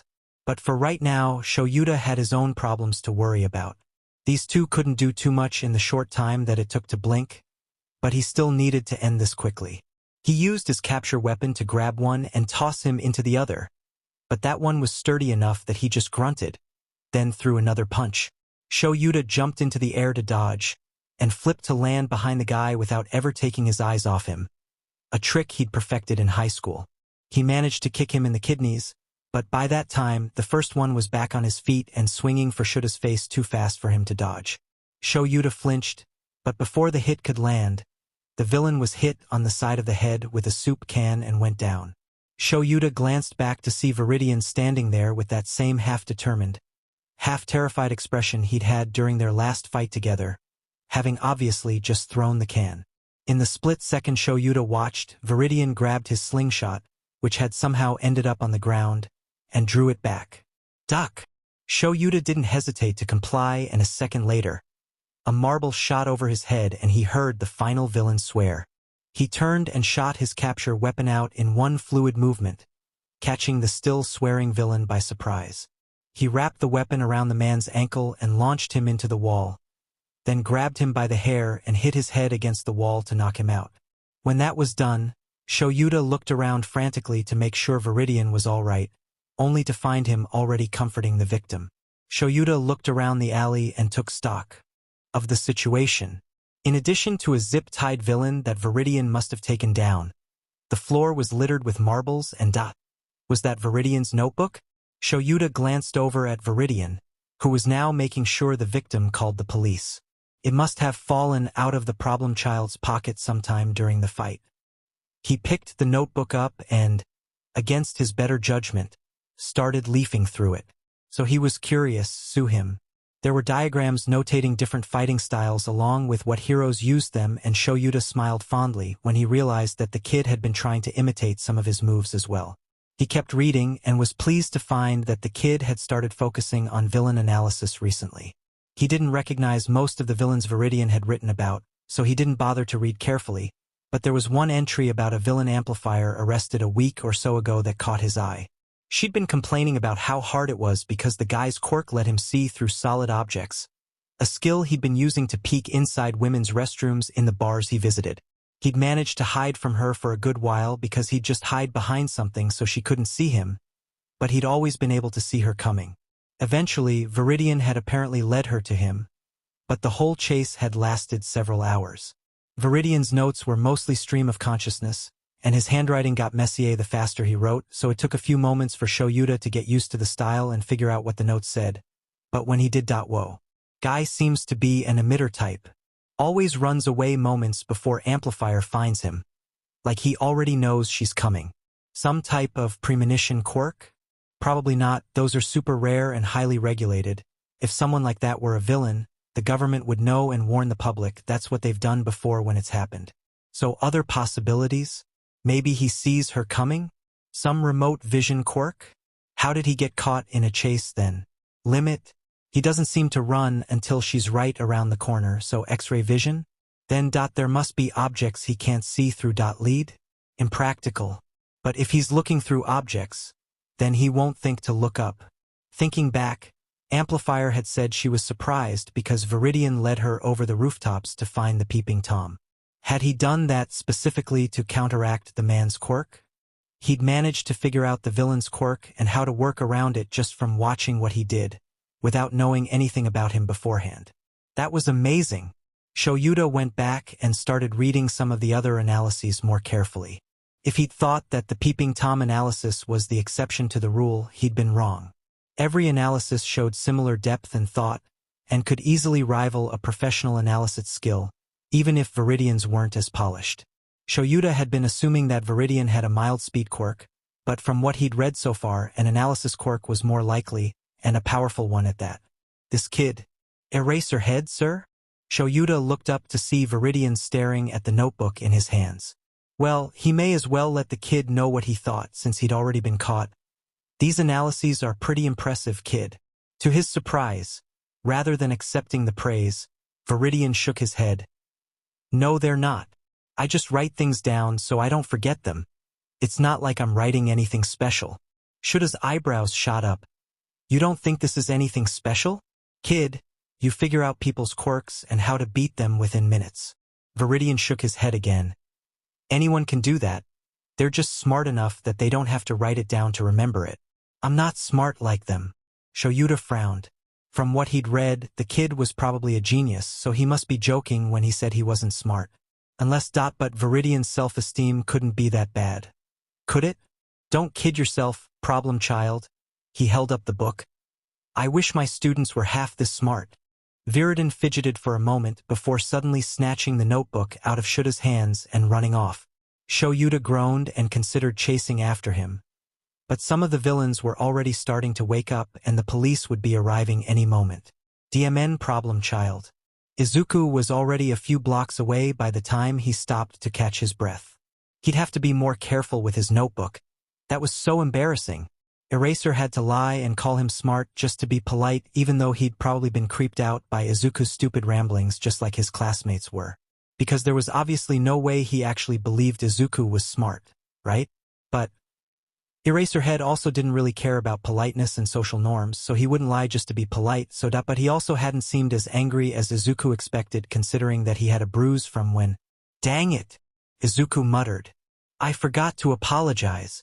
Shoyuta couldn't help playing with the marble Viridian had thrown at him earlier as he sat by Tsukachi's desk after his shift. The kid was smart, making the marbles pull triple duty as a way to call heroes, ammo, and a sort of makeshift signature. Viridian would be a popular and effective hero if he'd just get off the streets and into a hero program, but first he'd have to learn how to take better care of himself because he really shouldn't be on the streets the night after he was almost killed. The kid must have an insane pain tolerance to be out and fighting so soon. The only indication that Viridian had been injured at all was a moderately slower running speed and a slight stiffness when he twisted, but he hadn't let it hold him back as he fought. Shoyuta didn't know if Viridian had broken his ribs or just bruised them, but the kid shouldn't be so used to working through the pain. He also shouldn't be used to hiding his injuries. Shoyuta wasn't even sure the problem child had been doing it consciously, because the way the kid had been doing it instinctively, like pretending he was fine, was a habit he'd developed after years of practice. And wasn't that concerning? Viridian's obviously high pain tolerance and tendency to hide his injuries were just the latest entries in a disturbingly long list of concerns that Shoyuta had about the kid. He ran straight into danger when the most intelligent thing to do was run away, and if there was one thing Shoyuta knew, it was that Viridian wasn't stupid. He'd known the kid was smart just from the way he'd memorized everyone's patrol routes, and that intelligence had only been confirmed by the way he targeted any weakness he could in his target's defenses. But then he'd seen the notebook. The kid was probably a genius, and Nedzu would be salivating if he'd had a chance to read what Shoyuta had. And yet the kid insisted he wasn't smart. At first, Shoyuta had assumed he was joking, But the more he thought about the conversation they'd had earlier, the more he realized that Viridian honestly believed what he'd said. Shoyuta didn't know if he even wanted to think about what must have happened in Viridian's life to convince the kid that he was an idiot despite his obvious skills, and that was even more true if he had an analysis quirk, which brought Shoyuta back to his list of concerns. If the kid thought he was stupid despite his intelligence, what other lies did he believe? Did he somehow think he was worthless? Did he think that his life was worth less than the lives of the people he saved? Shoyuta thought back to the fight with the crab villain. Viridian hadn't thought twice about giving up his weapons so Shoyuta could fight more effectively, and then the first thing he'd done after the fight was ask if Shoyuta was okay, with no regard for his own safety or well-being. It was like Viridian had decided in that moment that it was okay if he died, as long as Shoyuta lived. He stared at the marble again, seeing how the green and black swirled together. Was the kid? "Oh, you got one too." Shoyuta flinched as Amplifier's overly peppy voice practically yelled behind him, and he almost dropped the marble. As it was, he fumbled it and only just managed to palm it before it rolled onto the floor. He turned to glare at Amplifier, who smiled sheepishly at him. "Sorry. What do you guys have?" Tsukachi asked as he walked up with paperwork and coffee. "Viridian's got a new calling card." Amplifier grinned and dug around in her pockets before triumphantly showing Tsukachi a green marble identical to the one Shoyuta had almost dropped. "He started throwing these instead of rocks so that we know it's him." Tsukachi frowned at the marble, then turned to Shoyuta. "And you have one too?" Shoyuta sighed and showed Tsukachi his marble. Honestly, he wouldn't be surprised if the marbles became a badge of honor among the local heroes. He could see them turning into a sort of membership card for an exclusive club of heroes Viridian trusted, even though Viridian went to heroes based on availability, not trust or competence. Still, he wouldn't put it beyond his colleagues to start collecting them. "It seems he's embracing his popularity then," Tsukachi said bitterly. "If he's putting in the extra effort to have a signature. I don't think that's what he had in mind," Shoyuta said as he put his marble away. "I don't know if you've heard, but Viridian somehow got his hands on a slingshot, and the marbles are his primary ammo. As far as I know, he wasn't actually planning on them being a calling card." "He has a slingshot?" Amplifier bounced up and down in her seat. "Have you seen him use it? Is his aim any good?" Shoyuta nodded. "He hasn't mastered it by any means, but he's good enough to get the job done. He led me to a group earlier and kept pelting them with marbles to distract them and make them easier for me to take down, and he didn't hit me once. He'll probably get better with it the longer he trains, but for now, he seems to be more comfortable with close-range combat. He has some dual-wielding pipes that he uses as bludgeoning weapons." "Pipes?" Tsukachi asked. "Aren't they considered an improvised weapon? Why didn't he invest in something better like tonfa? There are more than enough illegal weapons dealers that he wouldn't have a problem finding something. And yet the problem child chooses to use something that can be bought at literally any hardware store," Shoyuta said. "It does make him harder to track." "Not that we're going to bother," Amplifier piped up. "He's not hurting anyone. He's a vigilante," Tsukachi said sternly, "and we need to be prepared to capture him if he ever crosses the line into villainy. You both know how common that is." They were all silent for a moment as they remembered Stendhal and the other vigilantes who had turned. Vigilantes tended to make extremely frightening villains. "Viridian's still young," Shoyuta said finally. "There's still time to guide him onto the right path." "Yeah," Amplifier agreed. "He's just a kid, so go easy on him, Tsuki." Tsukachi signed heavily. "Just keep an eye on him. If he gives any indication that he's going too far, you need to bring him in. If we catch him quickly enough, he might even be a candidate for the Vigilante Rehabilitation Program." "That dusty old thing?" Amplifier asked. "I thought it was just an artifact from the time when hero licenses were still getting started. Has anyone even gone through the program in the last few decades?" "It's not common by any means," Shoyuta said, "because society expects heroes to start legally now, but the laws are still on the books. Since the program hasn't been overturned, law enforcement can still petition the Hero Commission to allow a vigilante to participate, provided that they don't use excessive force in their takedowns. And since vigilantes like Knuckle Duster, who routinely beat villains to a pulp, are more common, Tsukachi said, most modern vigilantes don't qualify. The Hero Commission isn't likely to approve an untrained kid like Viridian for the program anyway. Otherwise, I'd try to get him approved now. I guess that makes sense. Amplifier pouted. But I would still love to see Viridian as a legit hero. Can you imagine seeing kids with green hoodies and little marbles on keychains or something? What makes you think he'll even want merch? Shoyuta said. He might want to stay underground. Don't be ridiculous. Amplifier waved away his concerns. He's a happy young teenager. Of course he wants to be famous. Shoyuta frowned. The kid had only had one article written about him, but even that had seemed to make him uncomfortable. And Shoyuta was also worried that happy wasn't the right word to describe Viridian's mental state. What's wrong, Eraser? Tsukachi asked. Something's nagging at you. It's just... Shoyuta dragged a hand down his face, making him look even more exhausted than he actually was. There's a lot of little things that have been adding up, and I'm not quite sure what to do about it. Maybe we can help, Tsukachi said kindly. What's bothering you? I think Viridian might be depressed, Shoyuta said. What? Amplifier said. He's a teenage boy. Why would he be depressed? From what I've gathered, he doesn't have the best life. Shoyuta started rolling the marble between his fingers again. Last night, he almost died helping me with a fight, but he was out again tonight, fighting like it had never even happened. So he's reckless, Tsukachi said. That's pretty common in teenagers.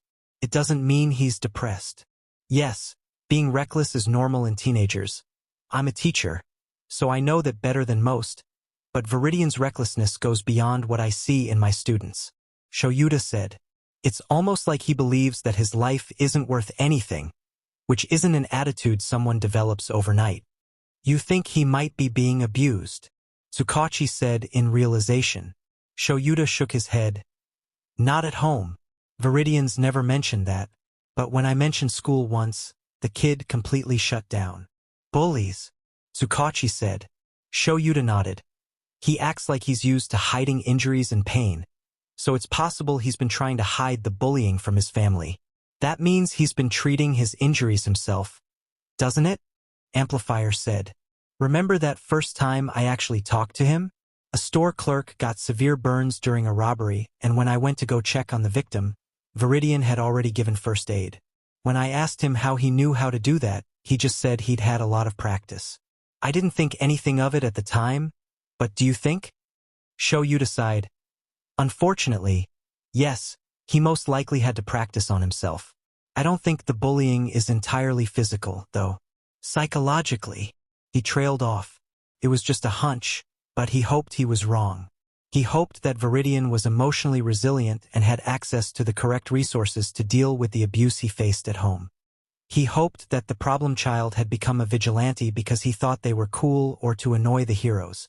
But Tsukachi gestured for him to continue and Shoyuta sighed. He doesn't know his own worth. I got a peek at his notebook tonight and the kid is brilliant, but he seems to genuinely believe that he's stupid. He runs into fights that he isn't prepared for and he doesn't seem to care about his own safety, despite the fact that he is almost excessively worried about the safety of the victims and even the heroes he's fighting with. The first time I met him, I told him that he shouldn't get into fights because he didn't want to die and he hesitated. Shoyuta rubbed the bridge of his nose in exhaustion and frustration as Amplifier and Tsukachi stared at him with wide eyes. I think Viridian might be suicidal. A kick to Izuka's shin woke him up. Had he fallen asleep in class again? He'd been getting a lot less sleep since he started going out as a vigilante, which of course led to him getting more tired during the day, but it only got worse now that he had a still-healing concussion. His teachers didn't seem to care enough about Izuku to notice when he fell asleep in class, but his peers were apparently a different story. He looked up to see a few students crowded around his desk, but most of the class, including Kaken, had already left for lunch. What's the matter, Deku? That was the kid with extendable eyeballs that hung around Kaken sometimes. Busy night whoring yourself out or something? No, a kid with a minor glow quirk said. Deku's too useless even for that. Eyeballs laughed. You're right. Just do everyone a favor, Deku, and die. Leave some oxygen for the people who actually deserve to breathe. Izuku stared at the floor and tried to ignore them as he gathered his books and stood to go to lunch. He was already halfway through the day. He could get through this. It was only another few hours. He made it all the way to the hall before his classmates started harassing him again. Hey Deku! Eyeballs growled. Are you ignoring us? Izuku ran down the hall as fast as he could. If he could get to the lunchroom, then hopefully his classmates would get distracted by the promise of food, and even if they weren't, the beatings tended to be a little better if there were a lot of people around. Unfortunately, in his haste to get away, Izuku forgot to watch where he was going and ran straight into the kid in his class whose hair was made of boulders. Watch it, Deku, Boulders said. I am sorry, Izuku stuttered. I wasn't looking where I was going, and I just want to go to lunch. So, he tried to duck around him, but Boulders put a large hand on his shoulder and shoved him back before he could. Do you think you can just run into me and not face any consequences? Izuku started shaking and turned around. If he could run before the other two caught up, then he might be able to take a different route to the lunchroom, and there you are, Deku. Eyeballs leered at him as he and Glow cut off his patch of escape. Izuku glanced behind him, only to see Boulders standing threateningly behind him. Were you guys looking for this nerd? Boulders asked. Deku here thinks he can ignore us. Glow said. Yeah. Eyeballs leaned into Izuku's personal space. He thinks he's better than us. Izuku shrank. And no, that's not it at all. I just really think we should be getting to lunch. No. Boulders turned both fists into rocks and slammed Izuku up against the wall. I think maybe we should teach this quirkless loser a lesson first. Inko rushed to the school in a panic, almost forgetting her purse at work in her hurry to get to Izuku. The woman on the phone hadn't said much, just that Izuku had gotten into a fight at school and that she needed to come pick him up. A fight? Her baby didn't get into fights. He watched them, he analyzed them, but he didn't get into them. What had happened? What if Izuku was hurt? What if he... Inko shook her head. No, she couldn't let her anxiety get the best of her right now. Izuku needed her. She needed to be calm for Izuku. When she finally reached the school, she hurried through the front doors and followed the signs to the front office. Excuse me, I got a call from you about my son. Izuku? Mrs. Midoriya? The secretary asked. Inko recognized her voice as the one who had called her, telling her to come in. Inko nodded and the secretary gestured to a door off to one side of the office. The principal is already waiting for you. Go right in. Thank you. Inko rushed through the door but stopped and put her hand over her mouth when she caught sight of Izuku. Oh, baby. Izuku was huddling in a chair across from the angry-looking principal. His uniform was torn and would definitely need to be replaced. But that wasn't what brought tears to Inko's eyes.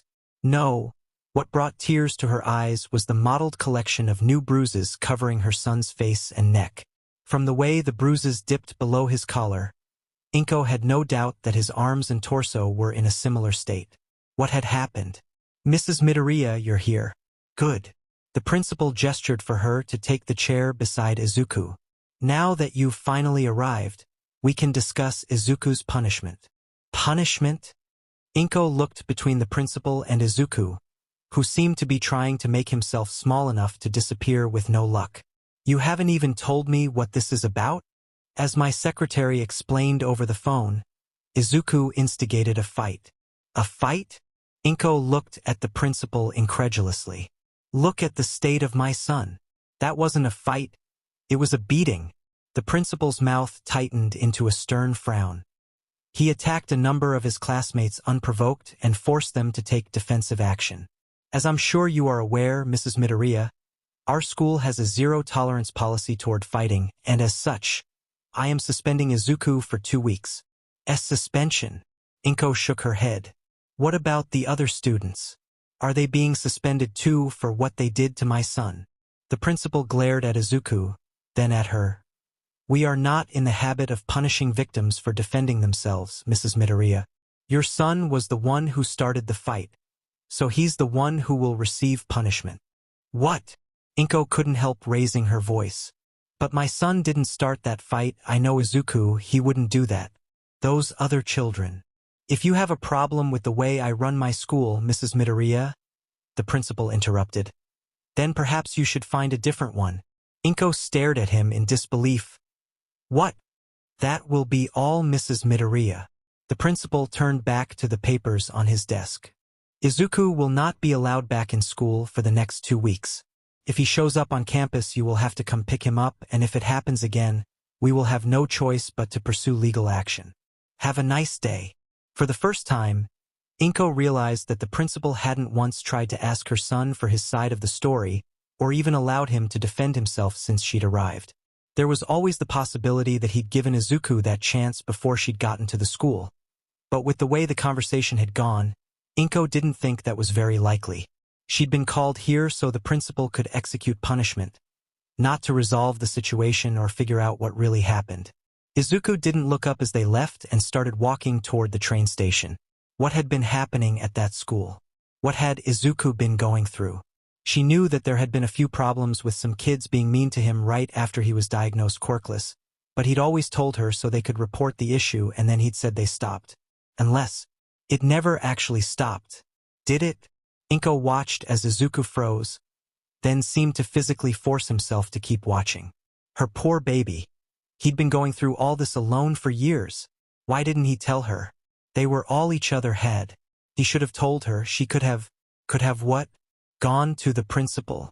A fat lot of good that would have done. What could she have even done, if she had known? I'm not mad at you, Izuku, she said quietly. I'm sad that you felt like you couldn't tell me. But I understand why you didn't. You can be honest with me, baby. The bullying didn't stop, did it? Izuku swallowed, then shook his head, and Inko felt her heart break. Her baby was never this quiet. What had those boys been doing to him to force Izuku, who could hardly think without mumbling, to go completely silent? She wanted to. Well, it probably wasn't very healthy to want to hurt children. But they had hurt Izuku. They deserved it. Thank you for telling me, baby, Inko said. I'm here. I don't know what we're gonna do because the school obviously isn't going to be any help, but we'll get through this together. Okay? Izuku looked up at her and smiled shakily, then winced as they started going down the stairs to the station. Inko frowned and looked at her son a little more closely. Sure, that wince could have been from any one of his numerous bruises, but had he been cradling his left arm like that the whole time? How had she not noticed that? Well, she'd probably been distracted by the bruises and the JRK that called himself the principal, so she couldn't blame herself, but from the way he was holding it, his arm had to be in a lot of pain. Izuku, what's the matter with your arm? Izuku froze and looked up at her with scared wide eyes before forcing a smile onto his face. It's nothing, Mom. Don't worry about it. Inko frowned. The first words her son had spoken to her since this whole mess began, and he was trying to convince her that everything was fine. He obviously wasn't fine. It's not nothing, Izuku. You look like you're in pain. Let me see it. Izuku shook his head and tried to rush ahead further into the station. Inko didn't know what possessed her to grab his injured arm to hold him back. Ow! Izuku screamed and snatched his arm away from her, the tears he'd been holding back falling freely down his cheeks. Inko held up her hands calmingly. Izuku, baby, you're hurt. Just let me look at it. He hesitated a long moment before extending the arm out to her and looking away in embarrassment. She gently rolled up the sleeve and gasped. The whole arm was turning an ugly shade of purple, and Inko really hoped she was imagining the strange way it seemed to bend now that Izuku wasn't holding it against his body. Izuku, we're going to the hospital.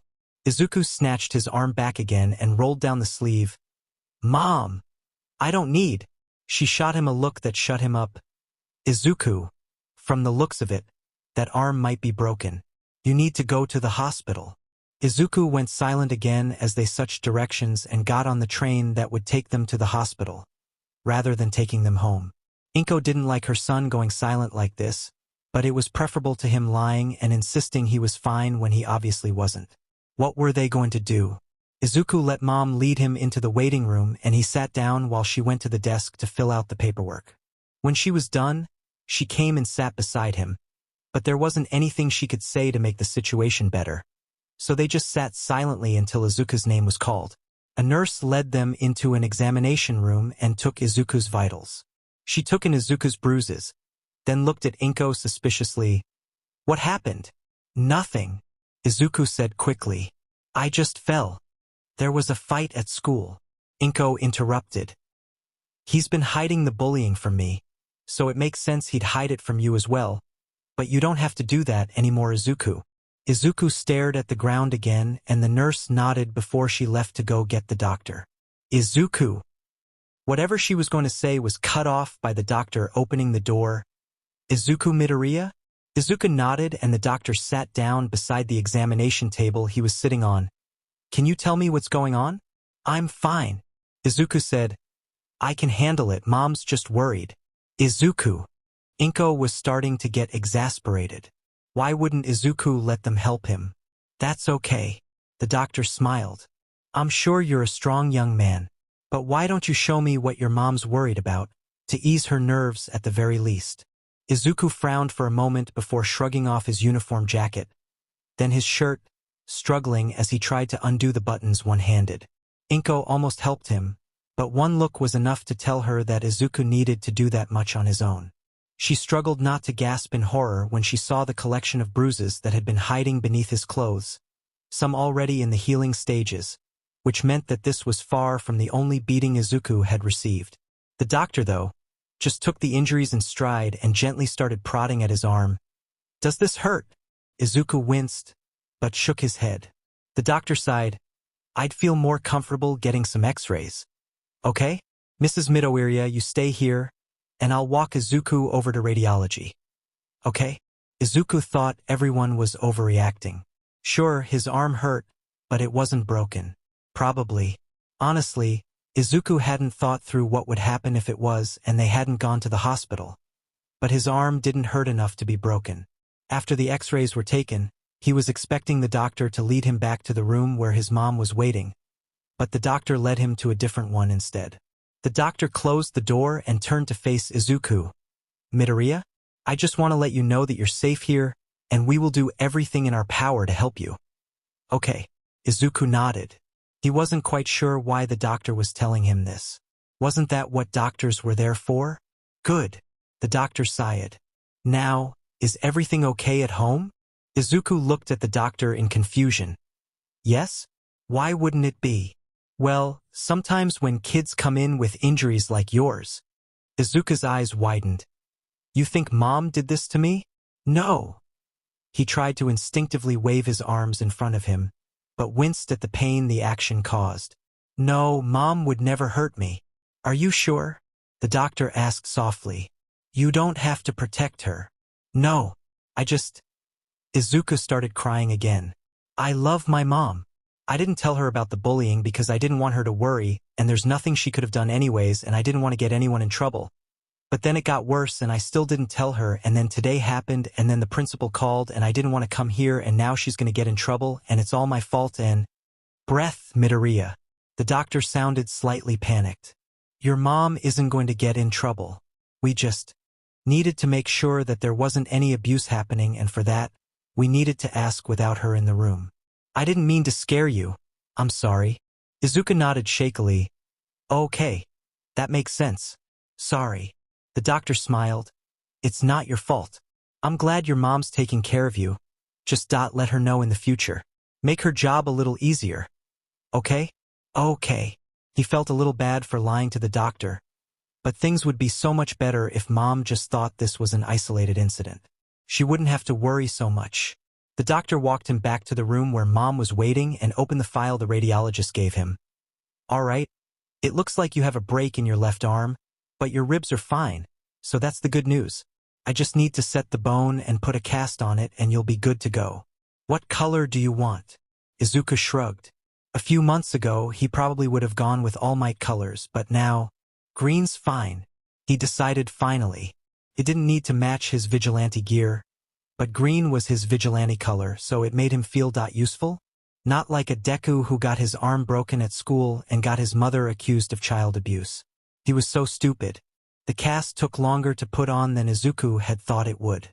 It had to dry in between the various layers, but by the end, He had a semi-comfortable cast that encased his arm from the elbow down.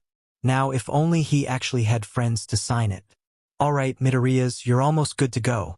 I'll just send in the nurse who can go over how to care for the cast. Thank you so much, Mom said. The doctor smiled. My pleasure. Once they were alone, the same awkward silence fell that had dominated the whole afternoon. Inko looked over at Izuku and wondered how to bring up what she'd started thinking about while Izuku had been getting his x-rays. I don't think that school is working, she said finally. Izuku looked at her. What? The school, she said. I don't think it's a good fit. If they knew what those other kids were doing to you and blamed you instead of doing anything to stop it, then, she sighed. But I know how close you've always been with Katsuki. I don't want to separate you from him. Izuku bit his lip and Inko could see his brain working overtime as he debated what to say. I don't think Kaken would miss me. Inko felt her heart break all over again. Had Katsuki? She'd hoped that he had protected Izuku because he wanted to be a hero. But with how broken Izuku sounded, and how convinced he seemed that Katsuki wouldn't miss him, then oh, her poor baby. We could look into transferring you to a different school, she said. To her surprise, Izuku shook his head. There wouldn't be any point. I'm the problem and that's going to be the same wherever I go. Going to a new school would just mean I'd be Quirkless and the new kid. Inko frowned. Unfortunately, she saw Izuku's logic. The bullying had started because he was diagnosed Quirkless and Izuku was right, that wasn't going to change. She'd like to believe that a new school would be better and kinder, but kids were cruel. There was a good chance his new classmates would be just as bad or even worse than the ones he had now. She couldn't do that to him. But she also couldn't, in good conscience, send him back to Aldera. Not after how they'd had the audacity to blame him for being bullied. But what other options were there? What if we could find something online? She suggested. You can't be bullied by other students if there are none. Izuku looked skeptical. Does something like that even exist? Inko shrugged. I don't know. But if it does, would you at least look into it? See if it's something you'd be interested in. Izuku thought for a long moment and Inko was starting to get worried. She'd somehow said the wrong thing when Izuku smiled. Okay, Mom, I promise I'll look into it when we get home. Tomorrow, Inko said. When we get home, we're not going to worry about anything except eating dinner and watching TV. Deal? Izuku laughed. Deal. There was a knock on the door and the nurse walked in. Hello, Midoriyas. I'm here to give you some instructions. Then you'll be good to go. That cast needs to stay on for about 6 weeks to give your arm adequate time to heal. Keep it dry and don't participate in any sports or vigorous activities that could irritate your arm until you get the cast off. Make sure to call us if you think anything is wrong, and that's about it. You're free to go. Mom thanked the nurse and they left. Izuku felt his stomach twist as he mentally reviewed the instructions. He wasn't allowed to do any physical activity that could jostle his arm for the next month and a half. If he did, he could re-injure his arm, which would just cause more trouble for everyone and put Mom through all this worry all over again, and he couldn't do that to her. So what was he supposed to do about his vigilantism? Shoyuta looked over the file for the crab villain as he waited for Tsukachi to arrive so they could interrogate him. Of all the trigger dealers he'd shaken down over the past few years, most just evaded his questions and a few tried to run, but no one else had shot up before he had the chance to ask a single question. In Shuta's line of work, a reaction like that meant that the person had something to hide. According to his files, the crab villain was named Jun Hamasaki, and some mid-level dealers had pointed Shoyuta his way, saying that he sold them the drags. He couldn't be anywhere near the top. He didn't have anywhere near enough connections to bring the drags over from America, but he was the highest-level dealer Shoyuta had found so far. Everything pointed to Hamasaki knowing something, which is why he had fought tooth and nail even against a kid like Viridian. Shoyuta took a deep breath and reminded himself that trigger often induced rage. So Hamasaki probably hadn't been thinking entirely clearly when he almost killed Viridian. Shoyuta tried to ignore the voice in his head that said that he'd been thinking clearly when he dosed himself. And he clearly knew what would happen. It wouldn't do any good to punch Hamasaki in the face the moment he entered the interrogation room. But that didn't mean Shoyuta had to like the guy. Tsukaki calmly walked through the door to the station and put his trench coat on the chair at his desk. Sorry I'm late. Eraser. I was having lunch with an old friend. Shoyuta grunted in response. Are you ready? Squatchy nodded and took the file, then led Shoyuta to the room where Hamasaki was waiting. They had to pass through the observation room first, which meant that Shoyuta got a good look at the villain through the glass. He had been expecting the guy to be defiant, considering how hard he'd fought to avoid being arrested, but instead Hamasaki was pale and jittery. He looked terrified. Tsukachi saw him staring. He's been like that ever since you brought him in. We've tried telling him he's safe here, but he obviously doesn't believe us. It definitely lends credence to your assumption that he actually knows something. Shoyuta nodded and followed Tsukachi through the door. They both sat down at the table opposite Hamasaki, who looked even worse close up. One of his hands was tapping at the table and a thin sheen of sweat coated his forehead despite the fact that the room was air-conditioned. He had information, that much was certain. The only problem now was getting him to talk. All right, you know why you're here. Tsukachi began. Eraserhead picked you up a few days ago for trigger possession and assaulting a pro-hero, both of which have prison sentences attached. However, the law is willing to be lenient and take time off your sentence if you provide us with useful information. Hamasaki shook his head. I don't know nothing. You fought tooth and nail to avoid answering my questions. Shoyuta said dryly. Who sells you the trigger? I don't know what you're talking about. Hamasaki glanced up at the camera and Shoyuta frowned. Was he scared of dirty cops? That couldn't be. Sure, the trigger operation was growing, but villains had to have a significant amount of power to pull a cop to their side, and that took time. Trigger had only been in Japan a few years, so he had to be scared of someone else. We could try to find a way to sweeten the deal. Tsukachi tried. Surely there's something that would make your life more comfortable behind bars. Maybe protective custody? Doesn't matter how comfortable a cell is if you never live to see it. Hamasaki muttered. We have the resources to protect you, Shoyuta said. Whoever's behind Trigger, they can't be powerful enough to reach you in witness protection. You're underestimating him, Hamasaki said darkly. You think it's just some guys in their mom's basement, but that couldn't be farther from the truth. You don't know what you're dealing with. Shoyuta looked at Tsukachi, who leaned forward. Then tell us, who are you so afraid of? Hamasaki hesitated, then slammed his mouth shut. No, I'm not saying nothing else. Well then I guess we'll just have to learn the hard way. Tsukachi stood up. Come on, Eraser. This guy obviously doesn't want to tell us anything. It's his fault if we die because we didn't know who to avoid. Shoyuta stood. He wasn't sure Hamasaki was going to be so easily manipulated, but Tsukachi had already made his move and, well, it was worth a try. They certainly weren't going to get anything by bargaining. To his surprise, they had hardly opened the door to leave when Hamasaki spoke up. No one's ever seen him. Shoyuta and Tsukachi shared a glance, then closed the door and sat back down. It's just one man? Tsukachi asked. Behind the whole trigger operation? It's bigger than you think, Hamasaki said softly. It's not just Trigger, but just stop looking into it. He's too powerful, you'll never stand a chance. So the man behind the Japanese trigger operation had a fearsome reputation. It wasn't the first time Shoyuta had run into a villain who used his reputation to make sure people didn't fight back. Most of the time, those guys were all bark and no bite. They talked up their quirks and connections, but were B-ranked villains at the worst, not the S-ranked ones they made themselves out to be. Do you have a name? Tsukachi asked. So we know who to avoid. Hamasaki shook his head. Nobody knows his name, but they call him the symbol of evil. Shoyuta narrowed his eyes. The symbol of evil, like a play on the symbol of peace. No wonder people were so scared of this guy if he made himself out to be All Might's equal. He glanced over at Tsukachi, surprised to see fear in his expression as well. He had to know that this symbol of evil was bluffing, right? Suddenly, a piercing alarm split the air, making all three of them flinch. Sansa came running into the room not a second later, fur on end as he yelled, There's a villain attack right outside. We need all hands on deck. Shoyuta swore and ran outside, hands already on his capture weapon. There was a small crowd outside and civilians were screaming as they ran away from the dozen or so minor villains that were attacking at random, like they were trying to do the greatest damage in the least amount of time.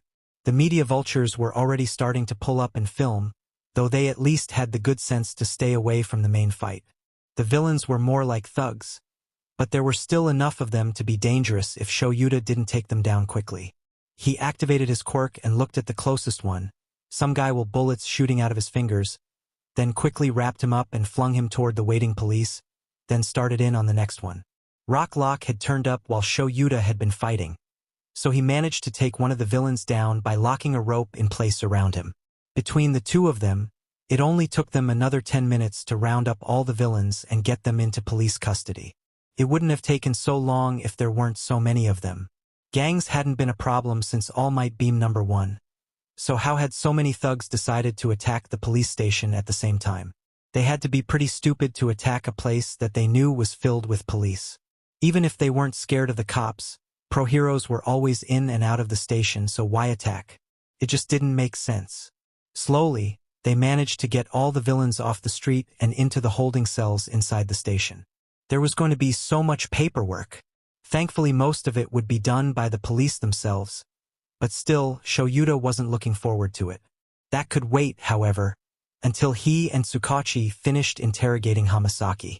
The attack had terrible timing. They had just been starting to get useful information when they both had to leave to handle the attack. So hopefully they'd be able to just pick up where they left off, though Shoyuta wasn't getting his hopes up. It had been a miracle they'd been able to get as much as they had out of the guy, and the attack would probably have spooked him silent. It was annoying. He tracked down Tsukachi and together they made their way to the interrogation room. Shoyuta almost didn't bother looking through the window before entering, but when he did he had to do a double take. He looked at Tsukachi to make sure he wasn't seeing things before they both swore and barged into the empty room. "This is the same interrogation room, right?" he asked. "This is where we left him?" "Yes." Tsukachi looked pale. "He was still cuffed to the table when we left." Shoyuta looked more closely at the room. The cuffs were gone as well, which wasn't normal for an escape. Most of the villains who tried would pick the cuffs, then leave them behind so they wouldn't be slowed down by the dead weight. If Shoyuta didn't know better, he'd almost say that Hamasaki had never been there at all. Tsukachi was already striding back out into the bullpen.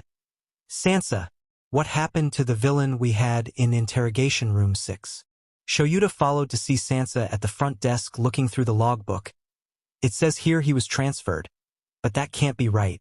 The villains were blocking the front entrance, so I suppose they could have taken him out the back. But the attack was taking up almost all of our manpower. The person who transferred him also forgot to sign their name." "Pull up the security feed," Shoyuta said. "The cameras must have caught them leaving." Sansa grimaced. "One of the villains' attacks missed their target and hit the power box. We just barely got the lights back on 5 minutes ago. But the station was in a blackout for most of the attack. So the cameras weren't recording." Tsukachi clarified. "No, sir." Shoyuta looked at Tsukachi and could tell he was thinking the exact same thing. The attack wasn't random, neither was the power outage. The entire thing had been engineered by someone who didn't want Hamasaki to talk to them. Shoyuta had been wrong. Whoever was behind the trigger operation was more powerful than he'd thought possible. And the only lead he had was the symbol of evil. Izuku had spent the entire day so far researching online schools while Mom was at work. She tried to stay home, but she'd had to leave early yesterday because Izuku was too useless to stay out of trouble.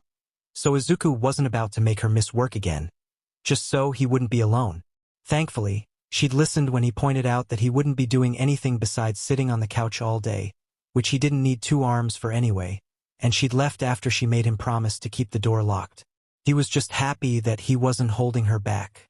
In any case, if he was able to transfer to online school, he'd have to get used to being home alone during the day, since Mom obviously couldn't afford to quit her job. There weren't that many online schools, and those that did exist were mostly some sort of mixed format where students still had to show up once a week. That would probably be better than going back to Aldera, since he would only have to deal with bullies occasionally, rather than every day, but something told him Mom wouldn't see it that way. The whole point of him going to an online school was so that he wouldn't have to deal with having classmates, so if he still had to attend classes, even infrequently, Mom would worry about how he was being treated. Izuku hated it when Mom had to worry about him. She didn't deserve having a garbage son like him. She deserved a son she could be proud of, a son with a quirk. But that wasn't going to happen, so it was Izuku's responsibility to make sure she worried as little as possible. That meant that he couldn't just put up with weekly bullying, since Mom might not believe him if he lied and said his classmates were being nice. That left him to find a school that was entirely online. There were only 2 schools that did not require in-person attendance.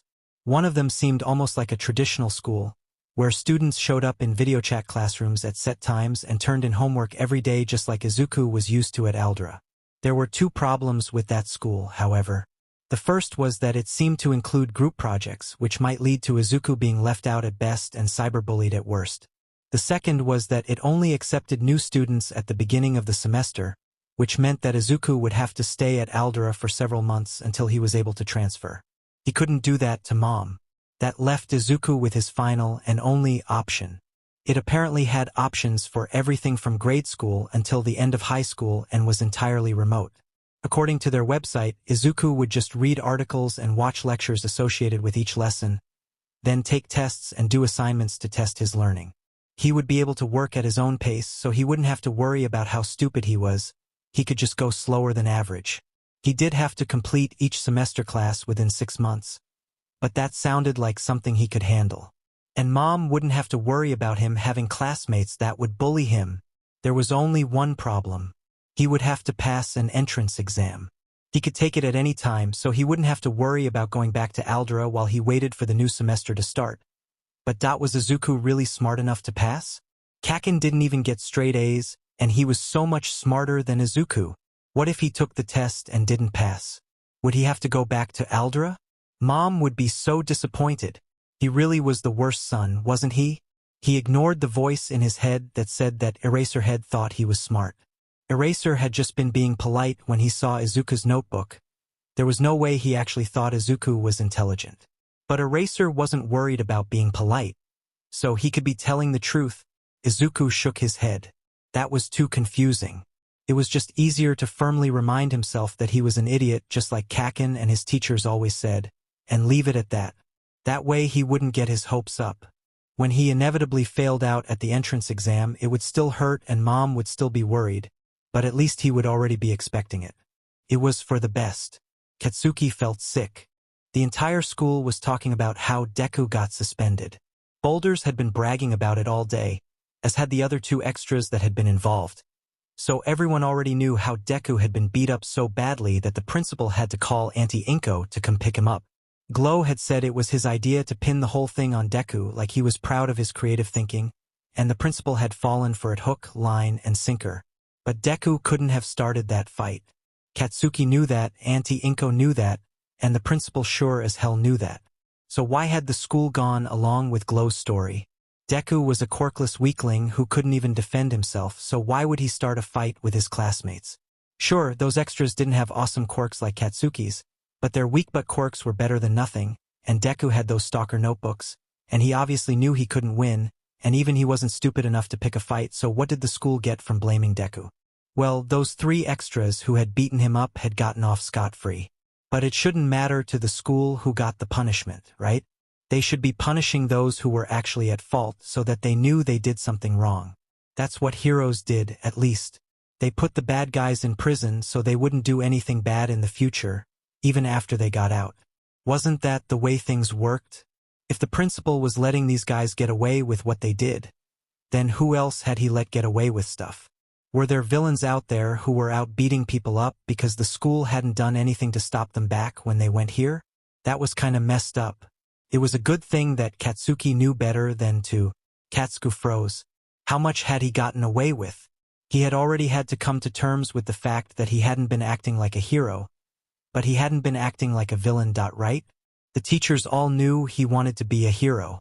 They all told him he'd be a good one. They wouldn't just do nothing if he'd been acting like a villain. Not when they all knew he was going to be the next #1. But he'd hurt Deku, and it was villains who hurt people. Not heroes. Not civilians. Villains. Villains hurt people. He hurt people. He was a villain. Katsuki couldn't keep himself from exploding his pencil, but the only reprimand he got was a stern look from the teacher for interrupting class. Katsuki couldn't help but wonder what would have happened to Deku if he'd done something like that. Obviously not exploding his pencil, because he didn't have a quirk to do that, but if he'd been loud, he'd probably have gotten detention at the very least. Why had no one ever given him detention? The school hadn't even done anything when he'd told Deku to. Katsuki crushed the charred remainders of the pencil. The teachers heard those extras telling Deku to kill himself every DMN day, but they still didn't do anything. How long had Katsuki been a villain without realizing it? He couldn't trust his teachers, not anymore. How was he supposed to be the best if they wouldn't even tell him what he was doing wrong? He had to be better. He had to change and actually act like a hero if he was ever going to be the best. And he was going to be the best. He was going to be the best hero no matter what stupid challenges got in his way, no matter how much he had to change, no matter if those stupid teachers couldn't be bothered to do their FNG jobs. Katsuki was going to be the best. But how? Jun Hamasaki woke up chained to a table. Immediately, he started pulling at the chains and even tried cutting them with his claws, but without any trigger in his system, there was no way he'd be getting out. What happened? He'd been at the police station. Then there had been alarms and that detective had left alongside the hero who arrested him. Then another officer had come in and opened a tiny bottle with a single mechanical. He groaned. He knew the symbol of evil, whoever he was powerful enough to have some dirty cops on his side.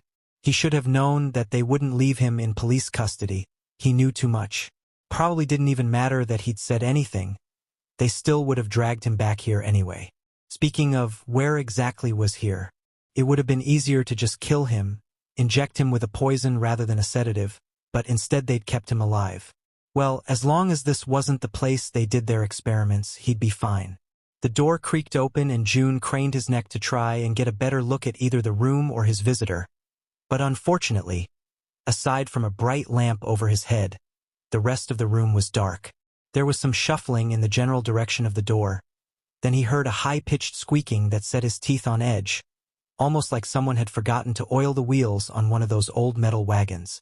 The comparison wasn't too far off, apparently, because his visitor finally stepped into the light pushing an old metal cart loaded with a variety of tools and bottles that Jun didn't want to know the uses of. His blood ran cold as he realized the man was wearing large round glasses and a lab coat. The doctor took a voice recorder from his pocket and pressed a button.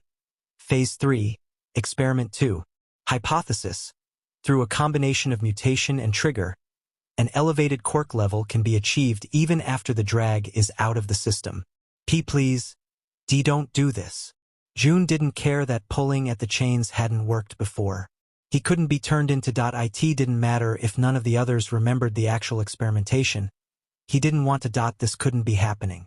The doctor didn't seem to care about his pleas, though, since he picked up a thick syringe off the cart and moved to stand over the table, the light reflecting off his thick round glasses so Jun couldn't see his eyes. Time of first injection: 8:24 p.m. Izuku had spent the last week cramming nonstop for his entrance exam.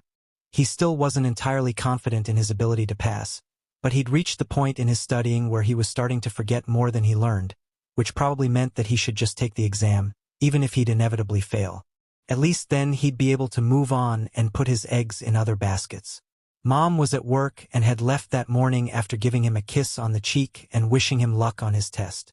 She had promised him katsudan that evening as well, either as a congratulatory meal or as comfort food. It would depend on how Izuku thought he did. Izuku didn't really see the point of her going through all that trouble for him, but there was a selfish part of him that was just so happy that she cared. He wished that part didn't feel so good. It made the rest of him feel worse. Just before noon, Izuku finally put his books to the side and went to the school's website, clicking on the tab that would take him to the entrance exam. He spent about half an hour filling out his basic information, like his name, what other schools he'd gone to, his GPA for the last year, etc., cursing the fact that his cast made it so hard to type. He could still move his fingers, but his entire arm itched and started to ache if he used it too much, so at least for the next few days he'd be stuck chicken pecking at the keyboard. It was annoying. Finally, he reached the welcome screen and read through the instructions. The test itself was 200 questions, and he had 3 hours to complete it. Izuku glanced at the clock. It was 12 o'clock, which meant that he had until 3 o'clock to finish the exam. That would mean he had just under a minute to answer each question. But that didn't count the time that he'd have to use to check over his answers at the end. Izuku took one last shaky breath before clicking the button that said, "Start exam." The questions were deceptively easy. Izuku had assumed that he'd have to rush to complete each question in under a minute, but he was able to answer most questions almost instantly, which gave him more time on the more difficult questions, like the ones in the math section. If Izuku wasn't freaking out about the fact that his entire future depended on him doing well on this test, he'd almost say it was fun. Was that weird? He could almost hear Kaken telling him that he was a DMN nerd. Before he knew it, Izuku had answered every single question. He sighed in relief and looked at the clock. It was now 1:25, which meant he still had wait a minute. Izuku felt a cold wave of anxiety wash over him. How long did he have again? Izuku knew it had a 3 in it, but did that mean he had 3 hours? Or was it 1 hour, 30 minutes? How long was he supposed to spend? He couldn't have finished in under half the time, so it must have just been an hour and a half, which meant that he only had... Izuku looked over at the clock again and started freaking out. It was 1:28. He only had 2 minutes. He didn't have any time to look over his answers. But if he didn't look over his answers, he wouldn't have a chance to change any of his answers, which meant he had no chance of passing. Unless he really did have a full 3 hours, but if he didn't have a full 3 hours and tried to go back and check his answers, then he'd miss the deadline and fail by default. But if he didn't check his answers, then he wouldn't pass. How long did he have? Was it 3 hours or an hour and a half? Izuku glanced at the clock one last time. 1:29. It was better safe than sorry, right? Wasn't it better to get half the questions wrong than turn it in late? Izuku flailed as he scrambled to press submit, then frantically froze as he realized what he'd just done. What had he just done? This was terrible. He hadn't even checked any of his answers. His eyes stung as he tried to hold back his tears. It looked like Mom's katsudon was going to be a comfort meal after all. Shoyuta curled up in the corner of the staff room at lunch and scrolled through the obituaries. He vaguely knew that he was just making things worse for himself, but he couldn't help checking every day, a sick sense of dread deep in his stomach as he desperately hoped that he wouldn't recognize any of the photos. Not that he'd ever seen Viridian without the mask, but he knew that the kid was young and had green hair. Plus, the fact that suicide would be listed as the cause of death would be a dead giveaway. When the kid hadn't shown his face for a few days, Shoyuta had hoped that he'd finally taken some time off to heal from some of his injuries. He'd thought that maybe the kid had actually grown a small sense of self-preservation, but that only went so far, and it had now been over a week since Shoyuta had seen Viridian. He'd even checked with Amplifier and Rocklock, but neither of them had seen him, and Tsukachi said that no one matching Viridian's description had been found dead from a villain fight. Even some of the other nocturnal heroes were starting to ask about the missing problem child, and they didn't even run into Viridian that often in the first place. Shoyuta really hoped that Viridian's sudden disappearance didn't mean anything, that maybe the kid's parents had somehow found out about his nightly activities and that they had forced him to stop, or maybe that he had just gotten bored, but deep down, he knew that wasn't the case. The problem child had thrown himself headfirst into vigilantism to the point where he had become entrenched in the city's hero scene in only a few months, and the kid seemed to enjoy it, so Shoyuta couldn't imagine that he'd ever give that up. Not unless he shook his head and put away his phone. It wouldn't do any good to worry himself into exhaustion.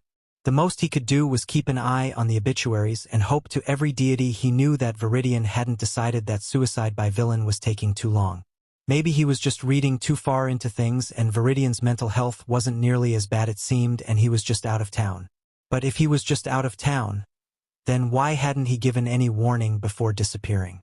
Shoyuta groaned and stretched as he emerged from his cocoon to get ready for his next class. Thankfully, his current class had responded well to his logical ruse, and he hadn't had to permanently expel that many of them, so he still had quite a few students who were actually showing promise now that they were taking things seriously. He just needed to remind himself that he had more than enough brats to worry about without fretting about the problem child. Didn't make things any easier, but it was the most logical course of action. "Hey, Shoyuta." Mick's yell made him flinch and wish he'd actually gotten a nap. "You look like a mess. Is something on your mind?" "Doesn't he always look like a mess?" Snipe asked. "What's the difference?" Shoyuta glared at him while Midnight struggled to hold back laughter. "I can't explain it," Mike insisted. "But Shoyuta has his normal dishevelment and his anxious dishevelment, and today it looks like he's worried about something." "Is one of your students giving you trouble?" "Not one of my official ones," Shoyuta muttered, but it didn't seem like anyone heard him. "Oh, are you gonna expel someone else?" Ectoplasm asked. "Dang, I'm gonna lose the bet." Shoyuta glared at them. "You shouldn't bet about how likely I am to expel my students."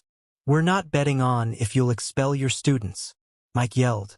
"No, we're betting on when you'll expel your students," Midnight added helpfully. Shoyuta groaned. "If you must know, I'm worried about something on my patrol. There's just a vigilante that's been hanging around and I haven't seen him for a while. I'm just hoping nothing's happened to him, that all." Midnight grinned. "Ah, I knew you had a heart. What are you gonna do?" "There's not much I can do," Shoyuta grumbled. "DMN problem child." "Well," Mike said, "when he shows his face again, ground him. That'll teach him to mess with you." Shoyuta rolled his eyes and ignored the sick sense of worry in his stomach that just wouldn't go away. He wished that he'd noticed Viridian's depression sooner. Maybe if he'd caught it before the kid had disappeared, he could have convinced the kid to get some therapy. Even if Viridian refused to go, Shoyuta still could have found some way to help so that the kid didn't feel like he had to. Well, he just hoped it wasn't too late. But one thing was sure, if by some miracle Viridian was still alive, Shoyuta wouldn't make the same mistake twice. After changing out of his school clothes, Katsuki walked to the address he'd found on the internet. The building was plain, just a community center with a shitty playground off to one side and a couple of rooms for art classes and support groups, but he ignored them for right now and walked to the front desk. The lady behind it smiled at him as she waited for him to find the words. "Stupid. Why was this so hard?" I was wondering," Katsuki cringed. He was practically stuttering, almost like Deku. "I was wondering if there was a hero named Amplifier here? I read on your website that—" The receptionist nodded. "Sure thing. Amplifier," she called back into the offices behind her. "You got a visitor. Awesome." Amplifier was a lot bouncier than Katuski had been expecting. Considering the program that the website said she ran, he'd been expecting her to look a lot more intimidating. "What can I do for you, kid?" Katsuki's mouth went dry, and the only thing that kept him from running out the door was the fact that he wasn't some shitty coward. "You're the fucker that runs the rehabilitation group for villains on probation, right?" Amplifier blinked a few times before she grinned. "That's me. We meet once a week and focus on rehabilitation and personal development. It's been really effective and we have a meeting starting in just a few minutes, but then you probably already know that, considering that you're here. Do you have a note from your probation officer?" "I'm not AFNG." Katsuki forced himself to calm down. "I'm not on probation. Your website said you could use a couple extra hands. So," he took a deep breath, "I want to volunteer." Izuku blinked rapidly, half convinced that he was reading the words wrong. A 96% on the entrance exam? How was that even possible? There must have been some mistake, right?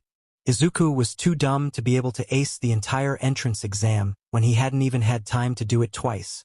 But there was Izuku's name at the top of the email, clear as day, and the letter had arrived in his inbox, so it must be for him.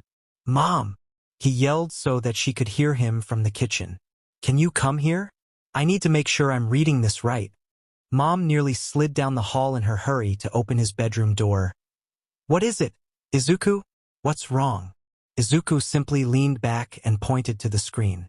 He held his breath as Mom leaned over to read the email. He didn't know what he was even hoping for.